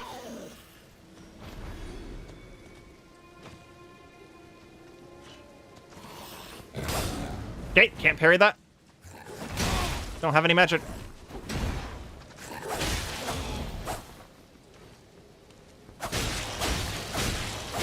Whenever you see me randomly be like, nothing's in my hand, it's because I pressed R2 forgetting that this weapon doesn't have a heavy attack.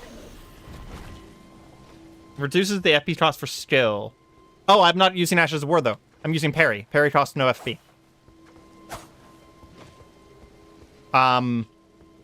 So that's not super good for us. I won't be using too many Ashes of War. And once I get some good spells, I probably won't be using Impaling Thrust anymore. Except in, like, weird situations.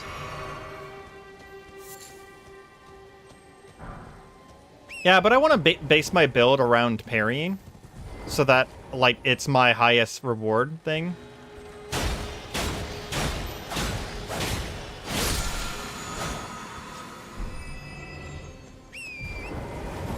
I don't want to make sorceries good. And I don't want to make my other things, like, I don't want to base my build around my other things. I want to base my build around parrying so that, like, it encourages me to parry as often as possible, because that'll be my highest damage output. I will still get good sorceries. Like that's part of the plan there, right? But I want my parrying to be, like, the big deal whenever possible. I mean, it's Elden Ring. I'm going to have a relatively balanced build no matter what. Ooh, I do not do a lot of damage to this guy.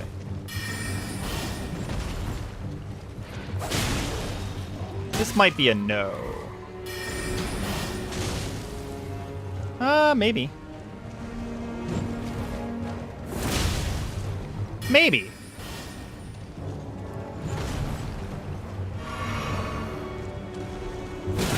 Ugh.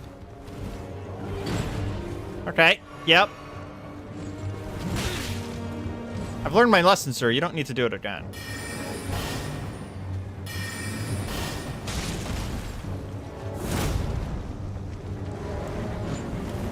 I will admit, until we get good sorceries, we will be using our weapon art a lot, because it is quite good of a weapon art, and a lot of enemies are unparryable, so.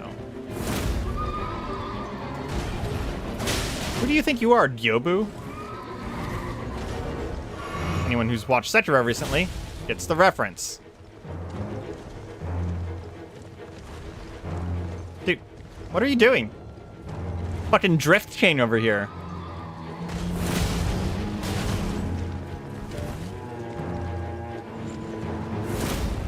Slightly under range.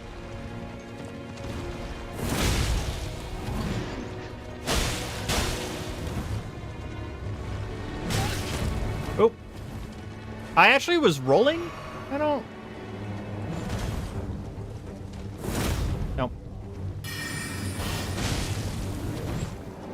I am running out of FP. Okay.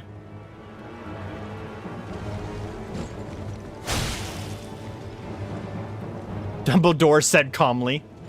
Yeah. It's one of my favorite memes. Legitimately one of my favorite memes. Oh my god, that attack!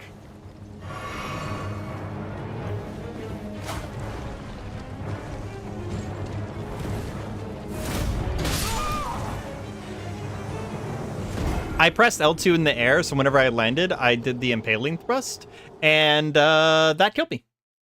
So, yeah. Hey, Cannonball, welcome to the stream. Been a while. Just for people who are popping in, just to let people know, I am probably not going to be streaming for too long today. I have something that basically, Helldivers 2 came out with a massive update, and I want to play it. So, we're going to be doing that later today. But, me and my friends, not on stream, sorry. But until, like, let's see, it's 5 now, so about an hour and a half more of streaming. And then I'm going to be, if you're interested... Whoa! Bro, good shot! Fuck me! Dude just shot me out of the fucking air! Holy shit! I have mad respect for this golem now. Mad respect. I was going to skip him. But no, he gets to die now.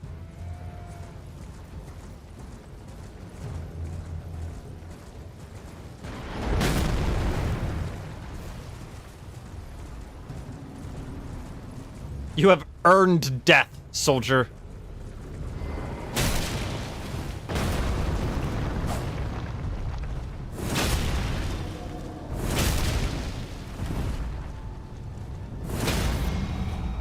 There we go. I will say the impaling thrust is pretty useful for things that need to be staggered, which there are many of. That might be a clip. I am recording, so yeah, that was just me casually talking and then getting fucking owned. Jesus Christ. Oh. If anyone else can clip that, I don't know how clippable, how good YouTube is for clipping. I appreciate it. Okay, we're going to go back, get our carry and sorcery, and then we'll come back and finish this place. Because we have 4,000. I was so excited by this that I didn't get the map. I just noticed. I was actually, that's why I was jumping down on my horse, is to go get the map, and then he shot me out of the air and I lost all consciousness of what I was doing. That was amazing. Shall we commence the lesson? Okay, so we want Carrion Slicer and Carrion Phalanx. Okay. Those are going to be 2 of my main spells for a very long time, just FYI.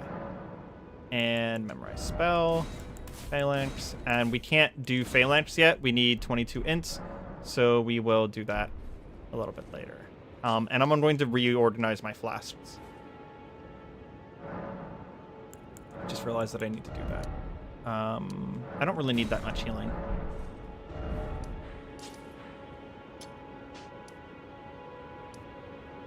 Yeah. Let's do Castle Morn. And then afterwards, we'll fight the 2 night bosses that are just north of Castle Morn. That'll get us a lot of souls, and they're really fun to fight. So now we have Stab, Stab, Slicer. That right there. So you see that? That's the dream, boys. That's my heavy attack. Yeah. Now you understand why I'm doing this. Is we're going to be doing all the Carrion Greatswords, the Carrion Slicers, all of that. And we're going to be meleeing people with the Legacy of Caria. The Carrion Sorcery Sword, which is a beautiful sword, by the way. I've not really taken a chance to, like, really look at this. It's a beautiful sword. I'm officially excited now that we have, like, the basic fucking build that I wanted. Plus, we can do a lot of damage now. For anyone wondering, this weapon is not, like, overpowered or anything like that. It actually has... it has the best scaling at low levels, but it gets quickly overrun by some other scaling or some other weapons once you get to, like, DLC and stuff like that. For, like, faith scaling.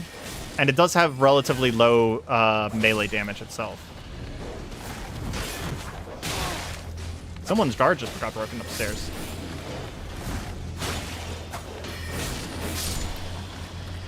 Ah, that's so beautiful. Really need to buy Elden Ring. Been nagging at you. Yeah, it is. It is really good. It is really good, bro. I think after doing this area, we might go up to Liurnia, skip through a lot of the game, and we might go get the blue black knife, the blue knife imprint thingy. I've forgotten what it's called right now. The one where whenever we get backstabs and such, we will get mana back.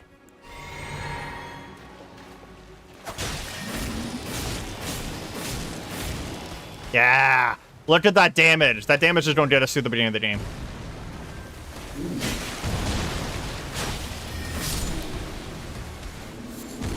Ah, it's so good. It's so good. Oh man, this area is really good for smithing stones, isn't it?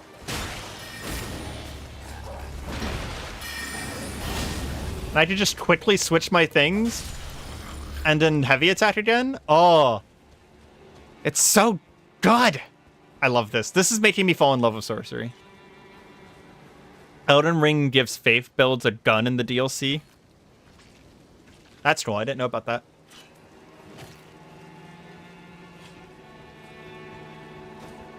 We'll switch here.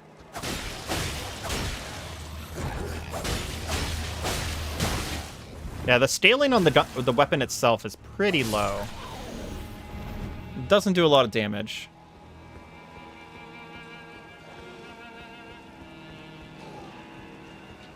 These guys are a slight problem.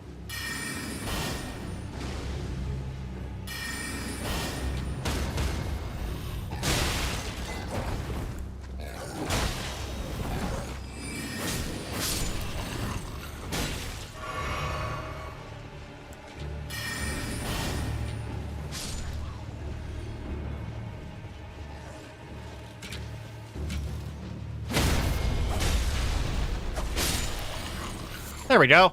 Whew. I was actually quite worried that they were going to kill me for like a whole second there. A whole second there. I don't think there's really much here, right?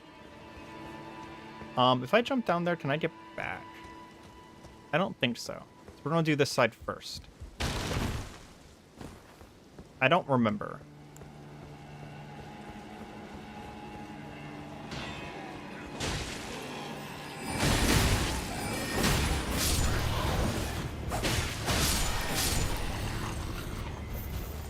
God, that hyper-fluid transition between Caria and Slicer and my R1. That is just so... Oh. So satisfying.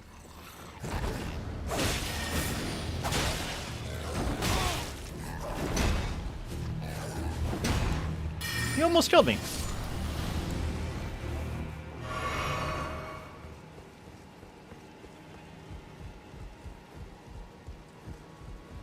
Okay. I don't think I actually needed to talk to this guy.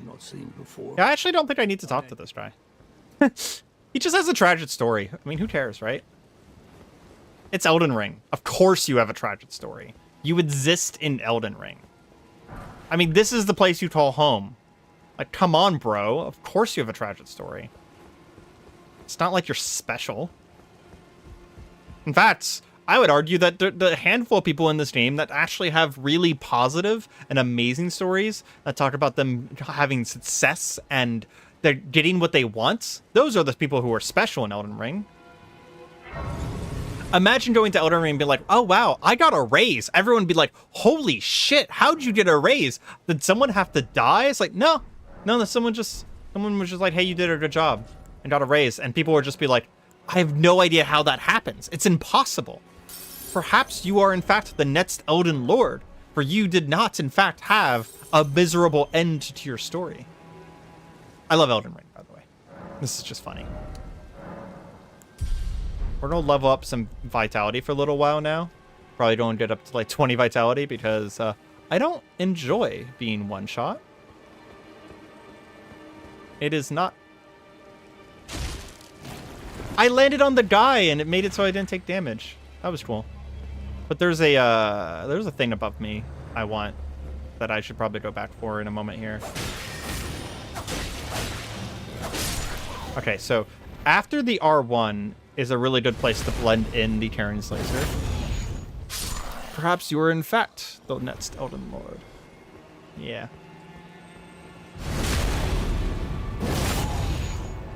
I mean, it's the only person in the entire story, in the canon entire story, who has a good day at the end of Elden Ring is the person who wins the game.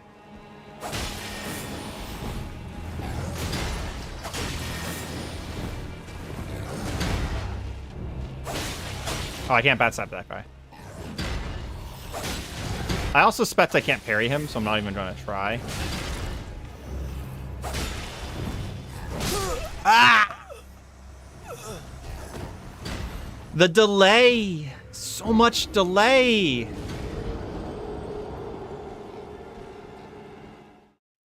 I really should try to parry more people, just to see what is parryable. Kind of get used to it. I know there's a bunch of bosses I can parry, which is one of the things that excites me. Oh. This isn't the spot.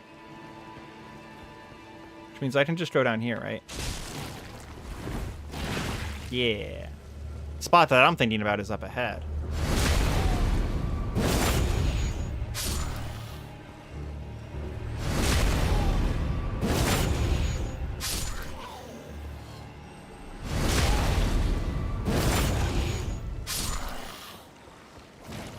I wonder how far we can get in the next hour. Because we have about an hour.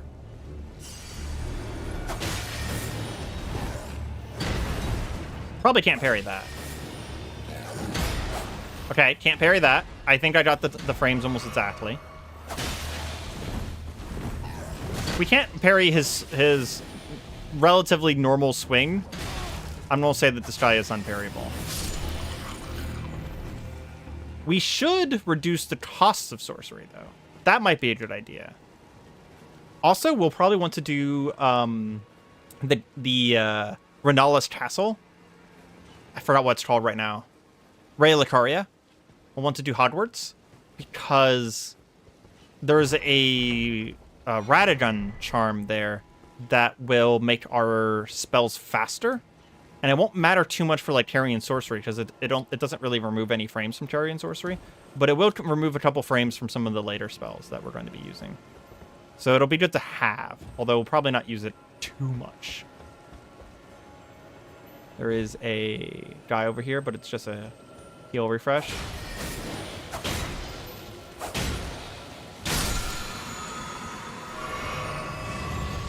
And if you time it right, you can use the heal refresh as it's refreshing you. Refreshing! It's like orange soda. I think...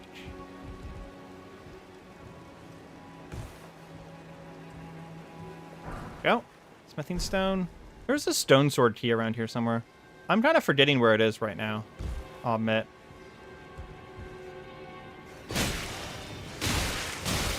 Oh my god, please not rats. Not the rats. Why is it always rats?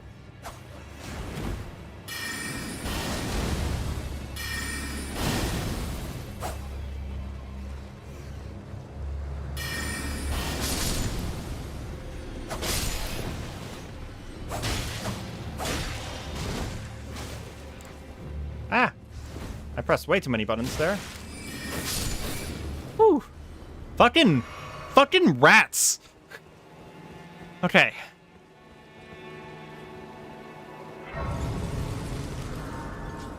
I wonder if I can one and done this boss. The beast here at the end is a bit of a skill check. Okay. I think that I have definitely missed where the stone sword key is. It's up there somewhere. Oh well.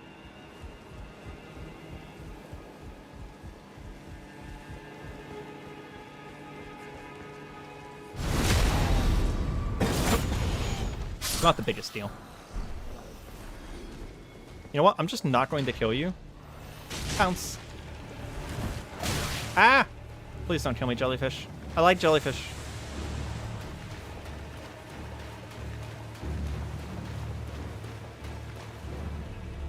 I wonder if any of this guy's attacks are parryable. I mean, we have to try, right? This is probably don't get me killed to try this. Okay, that was a parry. That was a bad idea to try and parry that. Maybe we'll try one of his sword attacks. I actually got it. I'm pretty sure I got it. Either that or I was a little early. You get block frames if you get early as well. It'll count as blocking instead of parrying. But I think maybe parrying the back slap. I was about to call something else. Parrying the back slap is probably not the best thing to attempt.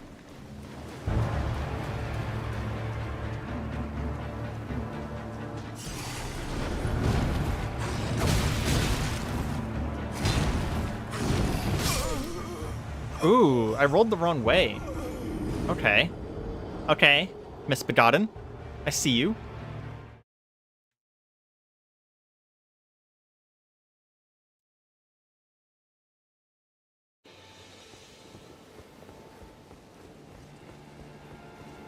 I might make videos on the channel of the Elden Ring Carian sorcery playthrough. Because I imagine there's not a lot of people who know about this build. And it's a pretty unique and interesting build. I'll have to get pretty far into the game to make a video about it, though, because it's not going to be interesting to like talk about like this kind of stuff, right? Ooh, jeez. Yeah, he does a lot of damage to me right now. Yeah, okay. I need to get good here. I'm going to stop trying to parry him. I tried one more time there, and it was a sword swing from his left there, and I didn't even get the parry frames, so the block frames, I should say. Yeah, because if I remember correctly, based on where they are, the part where my sword is going through the air, that's the part that parries, I think. I'm probably going to double check that between streams because I really like the parrying dagger. I don't want to switch to like the buckler, but I might have to switch to the buckler if we're not able to get good at parrying.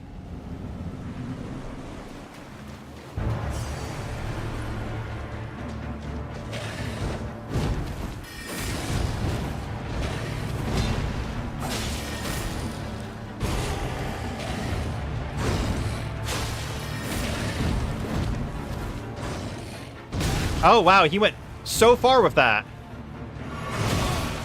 Bro's got hops. Yep, there we go. Bro has hops. He, like, flew into the air, turned, and then went 30 more feet.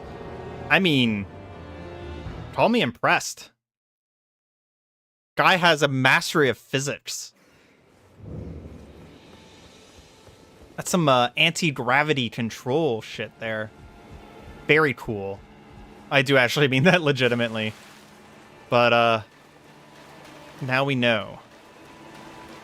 Once upon a time, I was good at fighting these Misbegotten, because there's a boss, a particular boss, that makes you good at fighting these.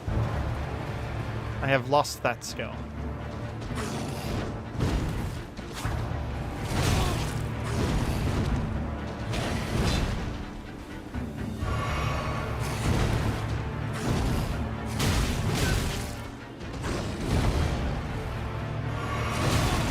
Tombstones. Oh, the carrying slicer is so fast. Might honestly just use the carrying slicer for most of this fight. Shit's like dagger fast. Unlike me, I am not dagger fast. Did this boss fight ever give anyone else some serious Bloodborne vibes? It gives me some serious Bloodborne vibes. Just like how he moves and slightly his design with the chunky fur. Bloodborne loved its chunky, chunky locks of fur.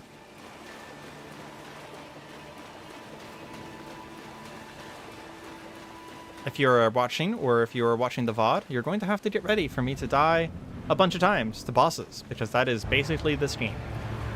I personally don't mind, but I want to make sure that people know what they're in for, so that they can choose whether they're going to be entertained.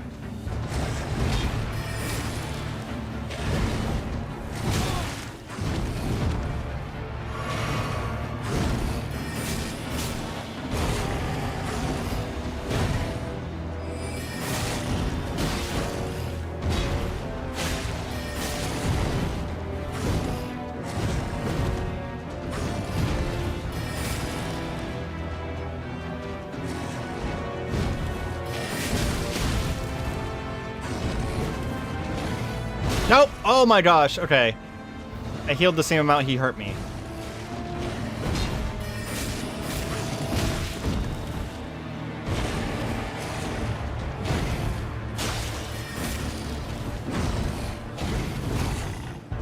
Okay.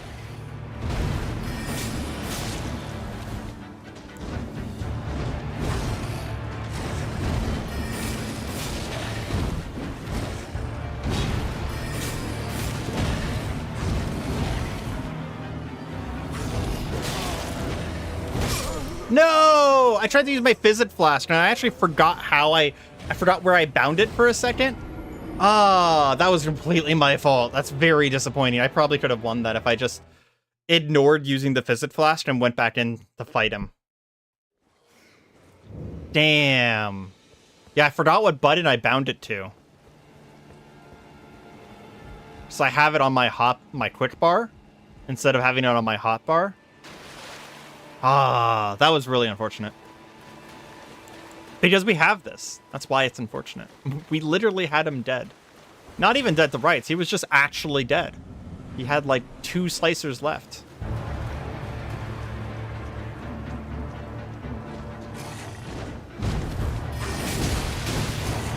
I keep falling for that trap.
Bro, almost got me with that.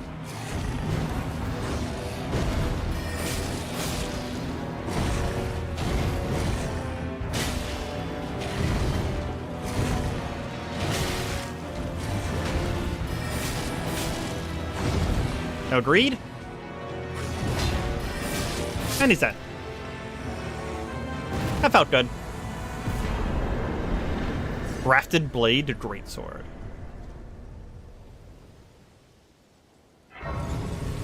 Very nice. I think that's probably one of the fastest fastest I've ever made it through Morn. I'll level up a little bit more HP and go grab this goddamn map that I forgot.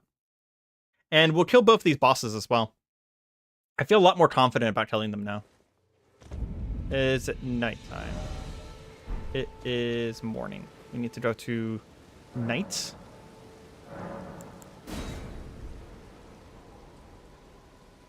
Time to respec.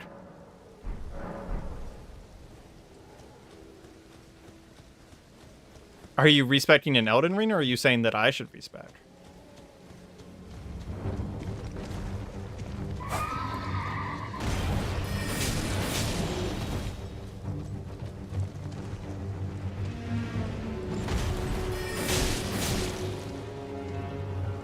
Oh.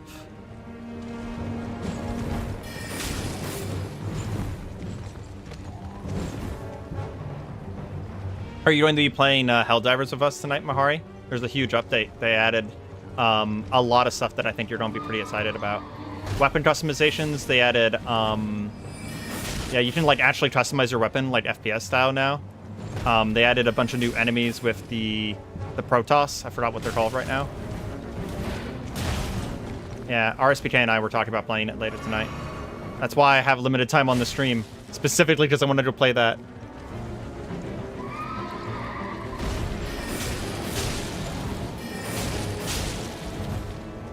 Yeah, I'm pretty excited about it.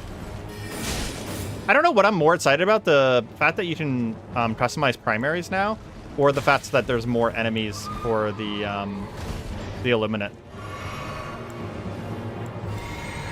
Kind of like both, I guess. Dude is just running around in circles. Like, come fight me. I like these enemies in concept, the Knights Cavalry. They're very cool, but I wish they would just fight you. Like, you spend most of your time just watching them, like, do cool drift moves.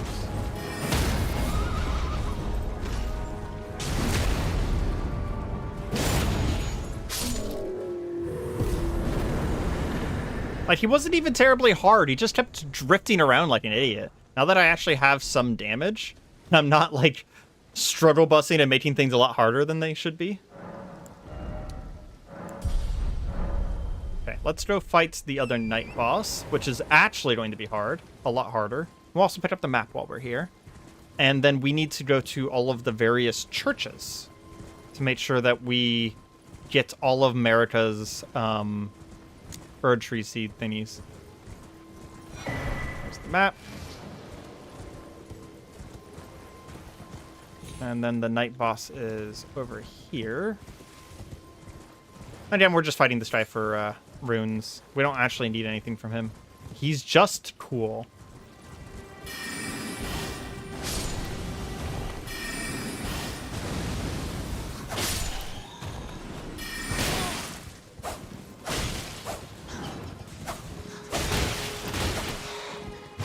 God, I took a lot of damage from a Evan Bat. Okay. Where are you? Well, the animation didn't quite play correctly, but we'll accept it.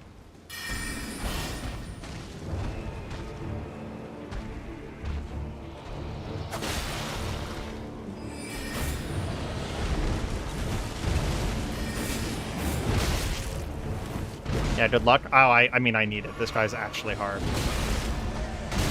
Ah!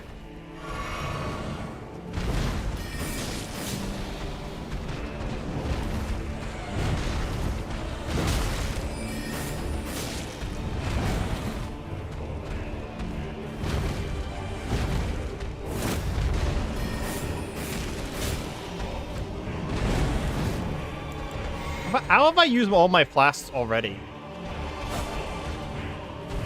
I think I used one to heal off of the bats.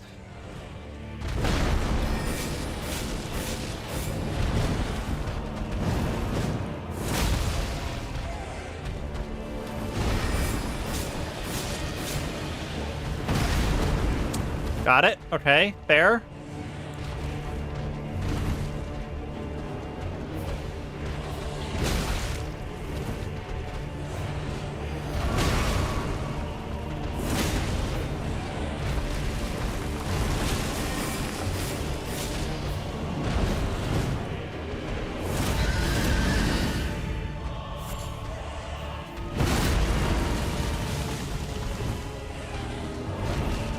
There's some awkward collision going on there for sure.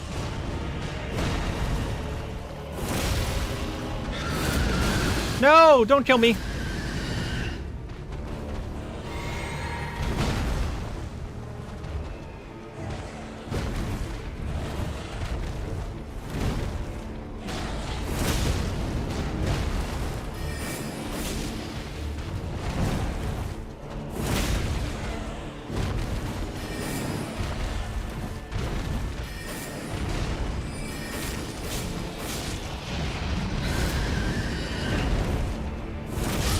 Nice! Fucking first try. Ooh, that was really close. Way more close than I wanted it to be. Whew. Okay.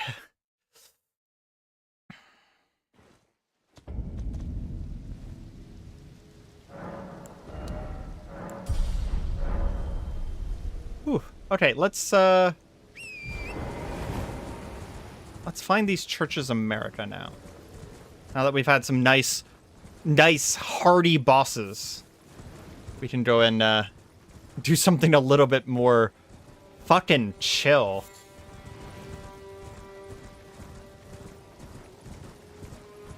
I'm going to have to make a list of locations that we have to visit in between streams in order to get all of the Carian swords I want. So like the Carian Greatsword. I know that we have to do Ranni's storyline because she has a spell that I need for the DLC.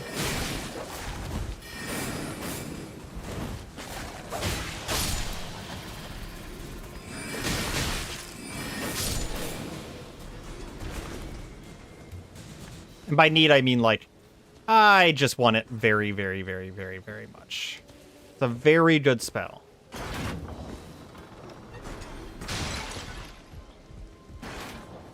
It is a giant greatsword that you get from one of the dragons at the very, very end of Ranni's storyline that leaves behind a wave of ice, and the whole thing is ice elemental. So it just does a absolute crap ton of damage, too.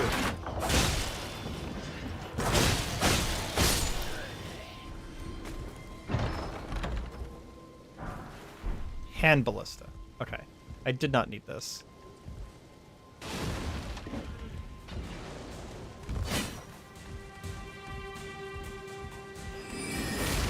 There's just a dude. Where'd you come from?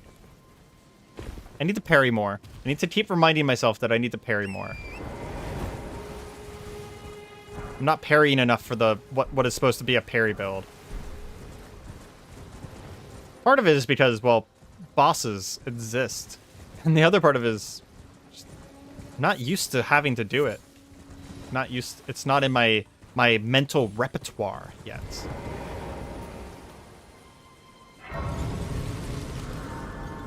Game.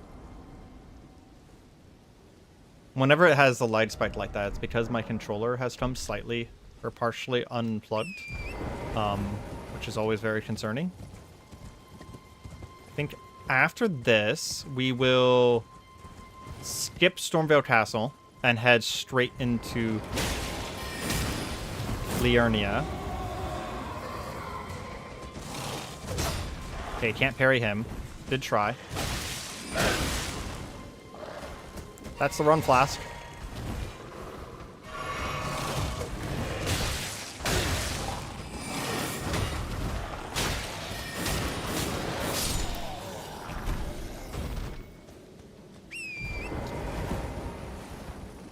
And we'll go straight into Liurnia, and I think we'll go up the right side and see about getting the blue knife print thingy. So that we can heal back FP whenever we get counterattacks. That'll pair really well into the FP build. Or into the parry build. You know, pair... No, that's not a pun. I was trying to think if I can make a parrying pun with pairing well. But the only pun that exists there is if you can't properly say words. So there's a pun there for me, but not other human beings. That's basically what I'm saying. Oh, there's a tree boss here too, isn't there? I can do that while I'm here.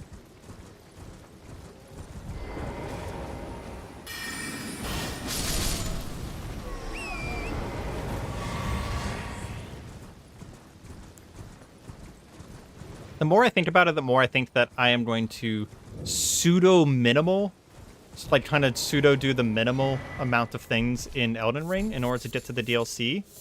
Because I very much like to do this stuff in the DLC. So I think off-stream, between this and the next time I stream, so probably tomorrow, I will probably go and make a list of everything we need to do.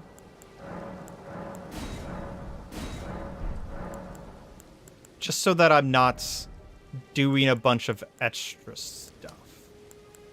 You know what? Let's get to HP to 20 first.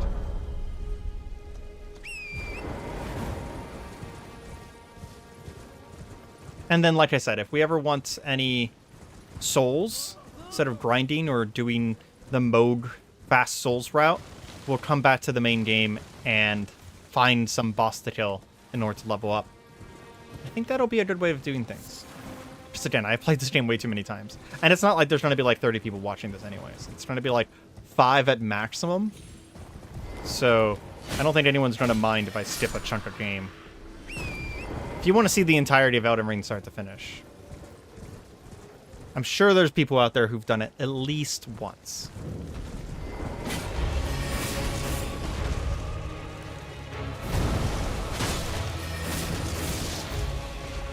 Oh, she has a lot of HP. I can use carrion slicers in the air?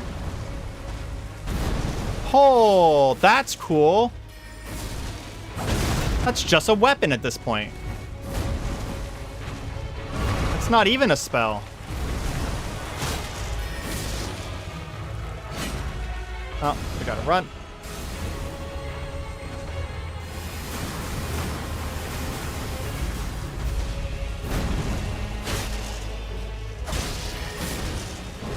I'm getting the impression this lady is not weak to magic.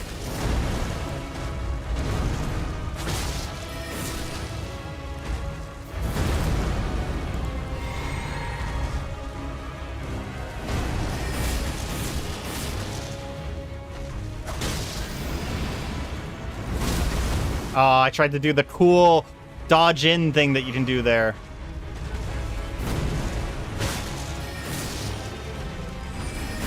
My base weapon does so little damage at this point that it's almost not even worth swinging at her.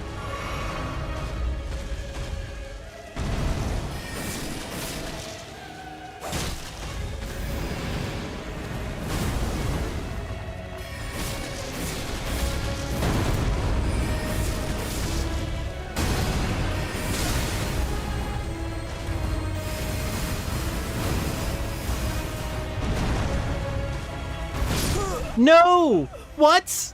Are you actually kidding me? Are you actually... Oh. I can't believe she had the range for that. That feels bad. She was literally at 1 HP. Ah.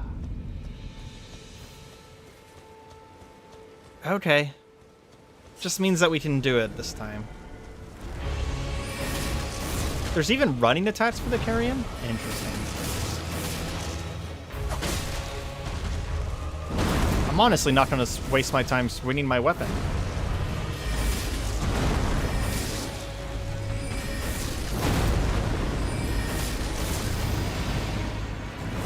There we go. That's the cool move I was talking about, where you can just dodge over it.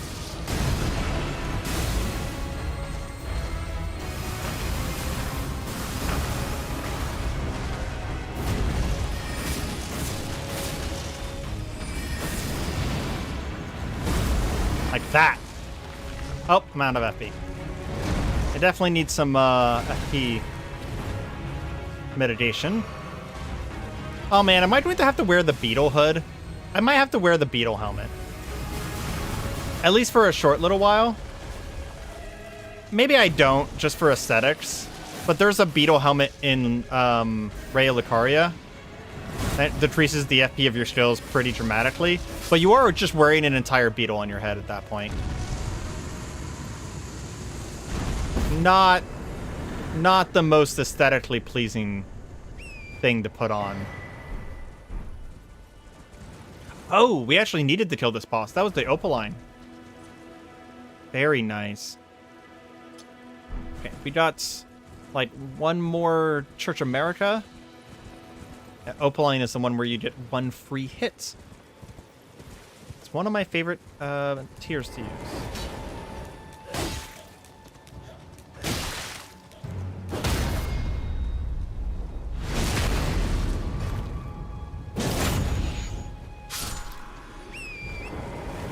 We have one more Church America.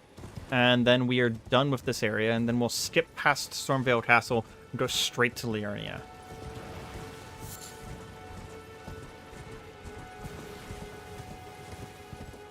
I will have to cycle back and do Stormveil Castle, I think, because I think that's... we need 2 Great Runes to get to a thing later in the game.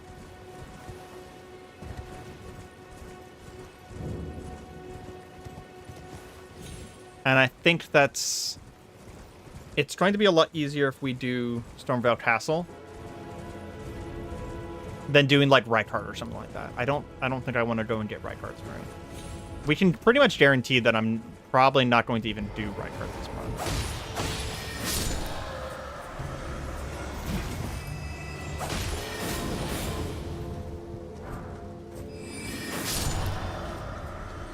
It'd be really cool if there was like a Carian dagger. I would be completely into that shit. Imagine just like doing the dagger toss of Morgoth's, but as a sorcery. In fact, I honestly just want that dagger toss combo that Morgoth has, period. Like, give me that as a faith spell. Or give me the giant hammer as a faith spell. That'd be incredible.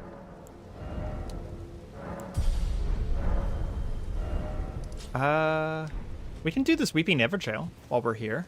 I don't remember what it is. Oh, you know what? We can't. Because I never got that stone sword key. And this one's locked. Oh, I do have one. I thought I didn't have one. Never mind. Who is this? I don't know who this is. Is this the Ice Lady? This is Ice Lady. Do a bunch of damage to her right away because she sucks.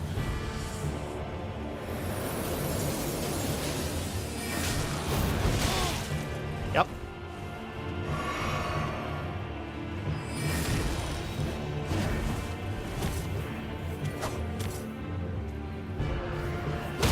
I can parry her! Fuck you. Oh my god, the parry is so much damage too. I doubt I can parry that.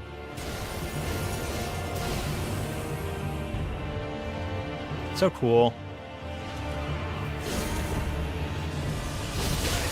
Holy shit.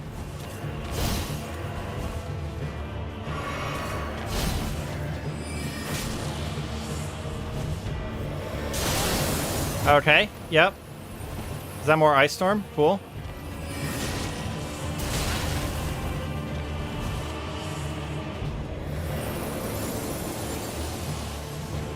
Cool story check.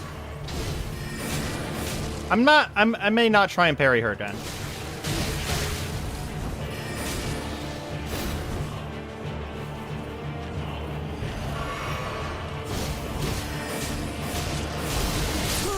No! Amari, are you kidding me?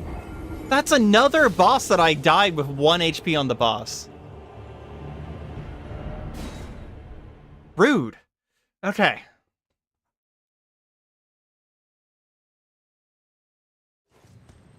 We really need to upgrade our weapon. That's what I'm learning. We only have a +1 weapon. That parry felt amazing, though. Like, that's why we're doing this. That right there. That hype as fuck feeling of whenever you get the parry off. Oh, timed it wrong.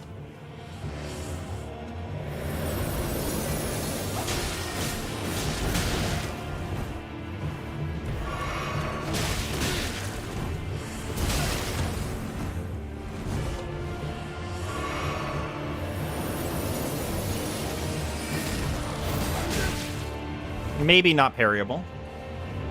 Couldn't tell.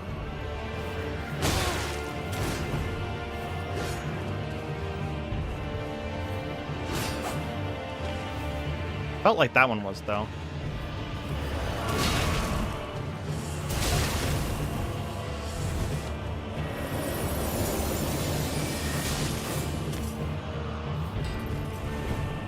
She's transforming.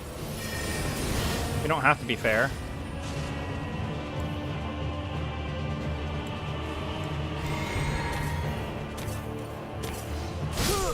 Ah! Okay. Back swing.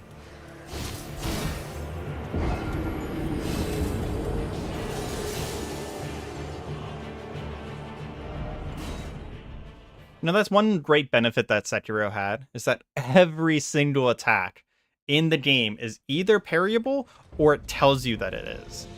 Or, sorry, it tells you that it isn't. Learning to parry in Elden Ring, where there's going to be attacks that are just a dude swinging a sword at you, but they can't be parried. Just dropping by to wish you luck. Have to go. Good luck. Oh, thanks. Thanks, Hazel. But yeah, learning how to deal with attacks that look like they can be parried, but can't be, because it's Elden Ring, that's going to be rough.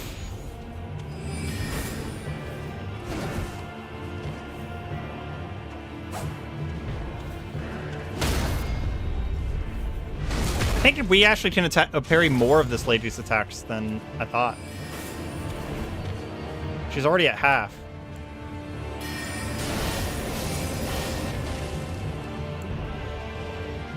I'm kind of afraid to parry the ice attacks, though. You don't come for me?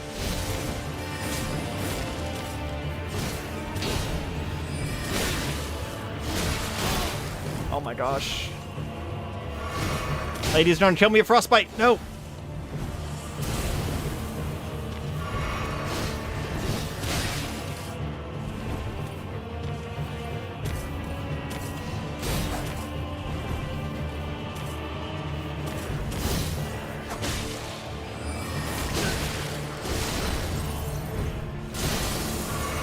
That was a cool attack. I don't know if I've seen before.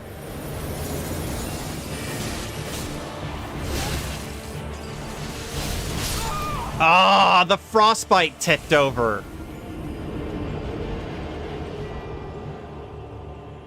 Are you kidding me? Okay, we got this, though. This lady's not even hard. If you just popped into the stream, what we're doing is we are doing a run with the Carian Sorcery Sword, a unique sword that allows us to cast spells with our R2. It's technically from the DLC, but we gave it to ourselves, traded it to ourselves from one of my other runs, and we are playing through the game with a parry dagger, trying to get some parries in, and the Carian Sorcery Sword, kind of doing a little bit of like a Carian-inspired run here as well.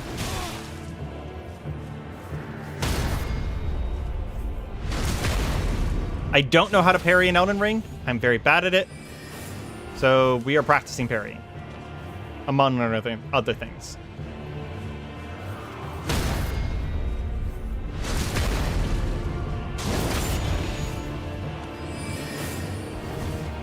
This lady's a good lady to practice parrying on, apparently.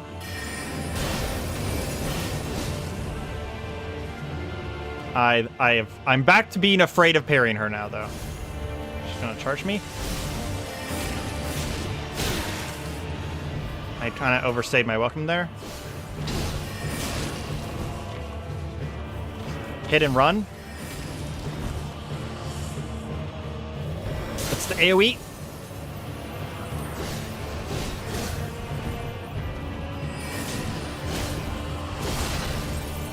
That's the laser. A laser. That's the easy one. She's dead. Yep, dead. Beautiful. Ooh, that's Raditz Scar Seal. Does that raise... Yeah, it raises some stats I care about. Like Dex Endurance, and Vitality. We'll definitely put that on. I forgot that that's where that came from. Cool. Very cool. It makes us take more damage, but I do not care. So we'll be fine. I believe there's another bonfire race, whatever you want to call it, around here. Also, we have a bunch of souls. Let's go grab the grace down by the merchant here. Head back to our instructor and see if she can teach us any new sorceries. I just want to figure out how much did we need for phalanx? 22. So now that we have a decent amount of a decent amount of HP, we'll probably shove int and FP for a little while. Well, it's been an age. How can I help? You have a lantern. Thank you. You have a stone sword key. I think I'll hold off on buying any of those, but I do want the lantern. Go ahead and put that here. And let's head back to Zelen.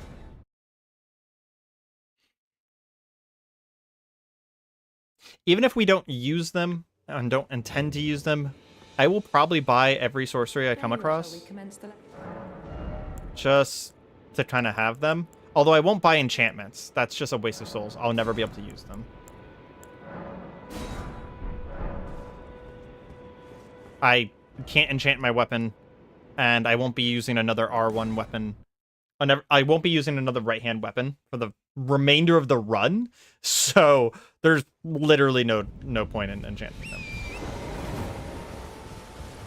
Okay, let's head to Liurnia. I think we have everything that we want from here. At least for the time being. We'll probably come back at some point. If you did not know, maybe you haven't played Elden Ring, or perhaps you just missed this. You can actually skip Stormveil Castle completely.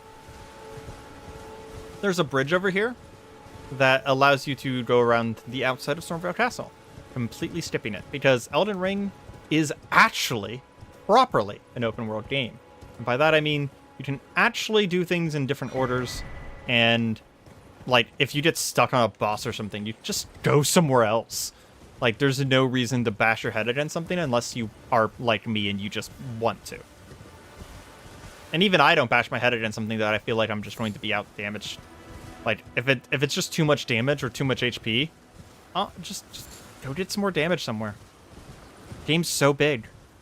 There's definitely something you've missed. The first time I played through Elden Ring, I thought I 100%ed it, and then I learned that there was 2 full bosses.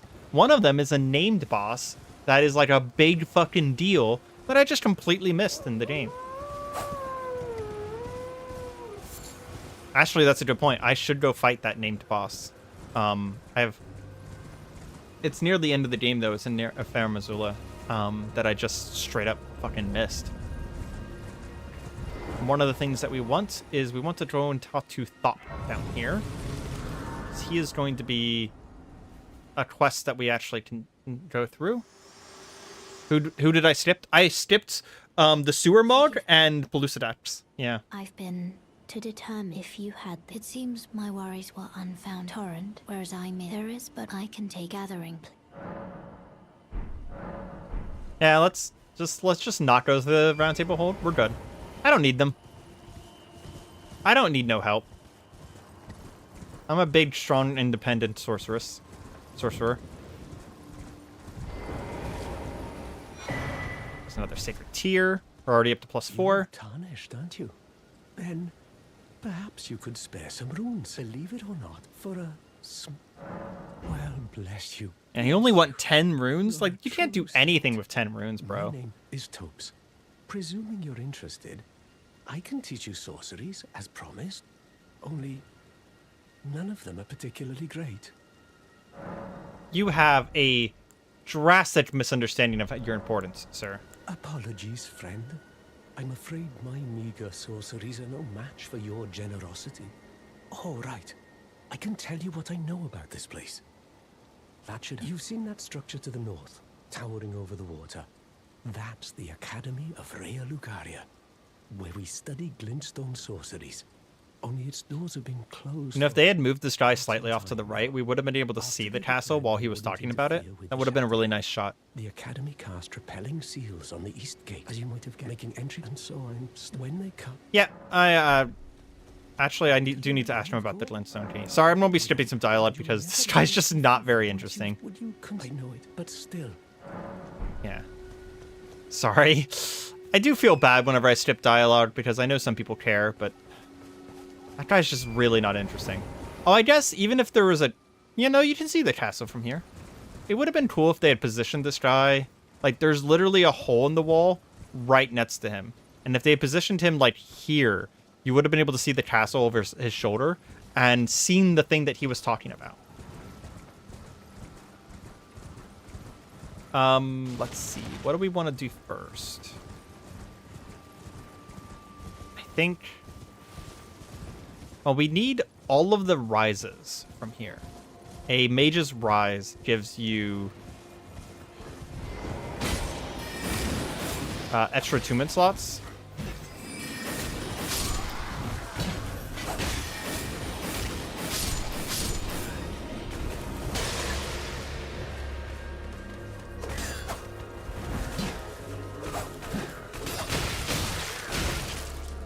Oh, that was multiple failed parries in a row.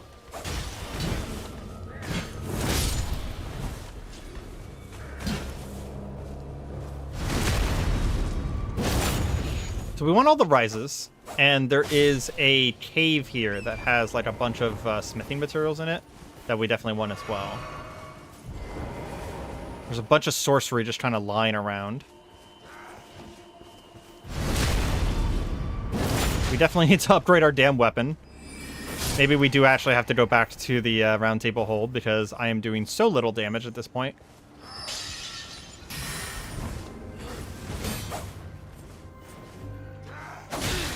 Nope, way early.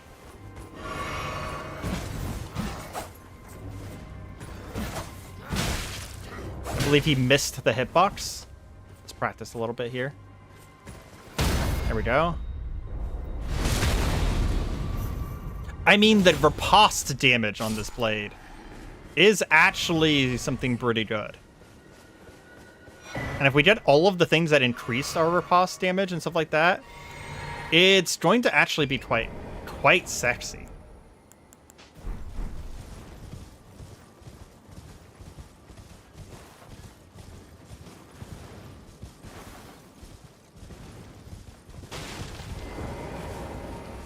Yeah, I think we'll go up the left side and get some slots first. Some attunement slots. How many do I need to level up? 3,900. I don't have enough. Do need to go soon, though, unfortunately. So I think we will get one attunement slot at a rise and then be done for today. And I will be streaming tomorrow. I don't know when. I'm going to be streaming as early as I can tomorrow because I want to stream for a fairly long time. But I will be streaming sometime tomorrow. If you are not already part of the Discord, you should probably go and check that out because that is the best way to get announced when I am streaming because I do not yet, as of yet, have a stream schedule. So I do not apologize. I am a very busy person. I have a very busy life.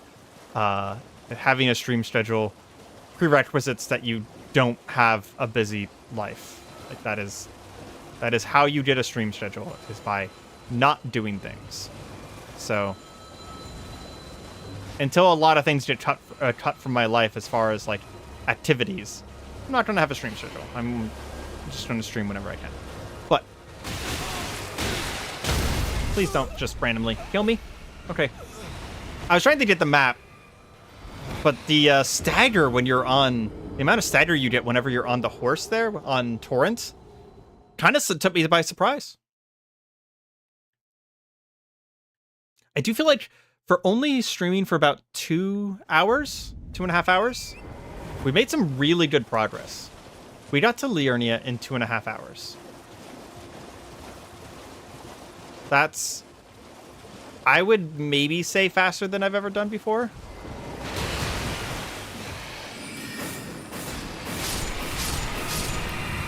I've never really tried to speedrun this game, though. Or not even speedrun, just play fast this game. So I don't really know if that's even decent.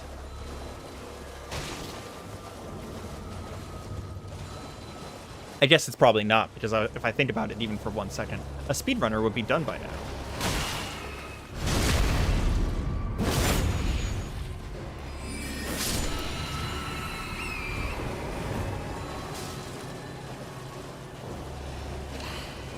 Oh, if I get a poison pod, I'll show you guys something cool that a lot of people who play this game don't know. If we pick up anything that allows me to poison anything, remind me in chat that there's a cool interaction with an enemy that is often found in Liurnia and poison. And it's an interaction I feel like a lot of people don't know about. There's like a beast mother over there. That's interesting. It's not where we're going, though. We're going to the... We'll probably go to the Patches' Hill here first, to be frank. And then after that, we're going to go to Liurnia's Rise. And as per usual with how much I've been stepping around, I'm also going to be stepping around Liurnia quite a bit here. I'm not going to do everything here. Oh, well, it's me. I'm still in business. If you can believe it, now I'm my only supplier. So I haven't got much. But everything here is top-notch. Patches Emporium. Now open in Rea Lucaria. Let's see. Did you get anything interesting? Cheers for that. No. You have a concerning amount of festering bloody fingers, but that's all you got.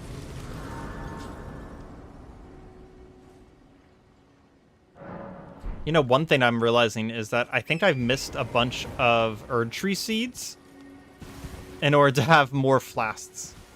Like, I think I've actually missed quite a few of them that I would be able to get right now.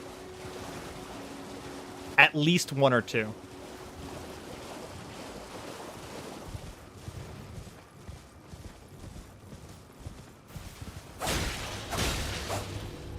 Oh. For a second, I thought that was a Starab because of the gold, but it was just a glowing-eyed Albineric. Failed creations of, I believe... Yeah, I want to say that it was Volcano Manor that tried to make the Albinerics. Either that or it was Ancient Sorcerers. I was always the two people that get blamed for everything in Elden Ring. As Ancient Sorcerers, Old Gods, Dead Gods, etc., etc. It's either some old dude that had magic or Volcano Manor. They did everything wrong.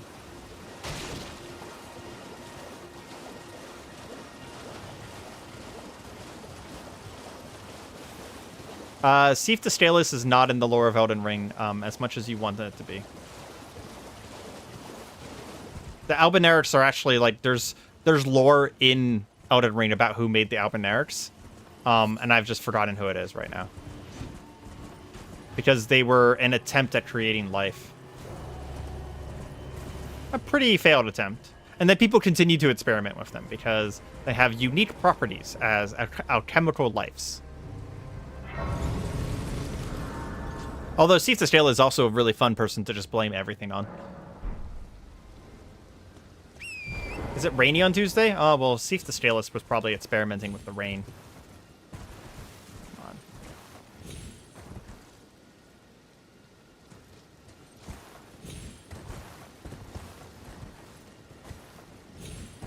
on. And there we go. Converted Tower. That'll be our first extra attunement slot. Hell yes.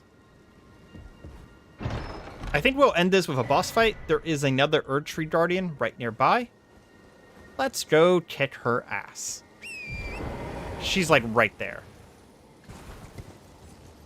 And I don't actually need to memorize anything. I don't really have any other spells I want to use right now. I do want to use the Glintstone Phalanx once we get the int for it, but we're pretty far away from that.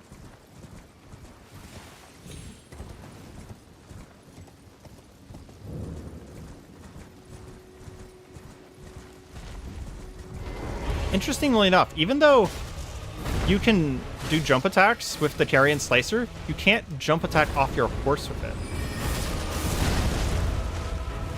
Oh. Okay. Yeah, she does way more damage than the other one did.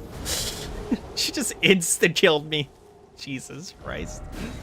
We can get it. We just have to do it hitless. It's no big deal. That's hilarious, though. That's what happens when you skip Stormvale Castle. You're underleveled for things, and enemies one-shot you. On top of the fact that I think I just take 15% more damage from having the Radon thing on. Or Radigan Charm on. Oh, yeah, we do so little damage to her. Again, we are using a +1 weapon right now. Probably should not be using a +1 weapon right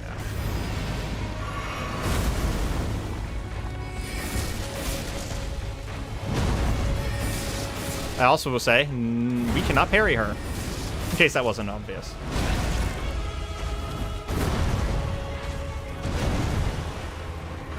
I believe in her range this time. Oh, fuck that.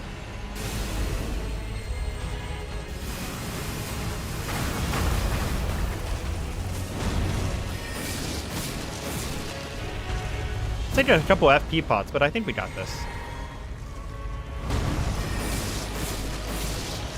Until these guys start getting unique special powers, they're pretty easy.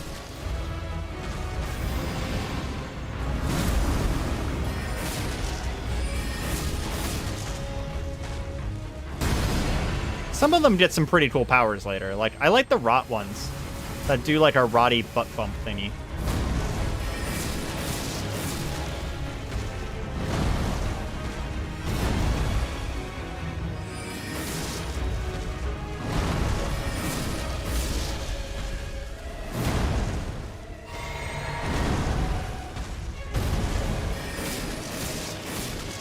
God, this is slow.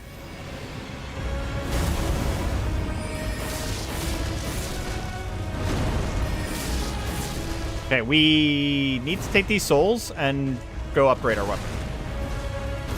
Because this is awful. And me not upgrading my weapon is just trolling. That's not the challenge. Beating this with a +1 weapon is not the challenge.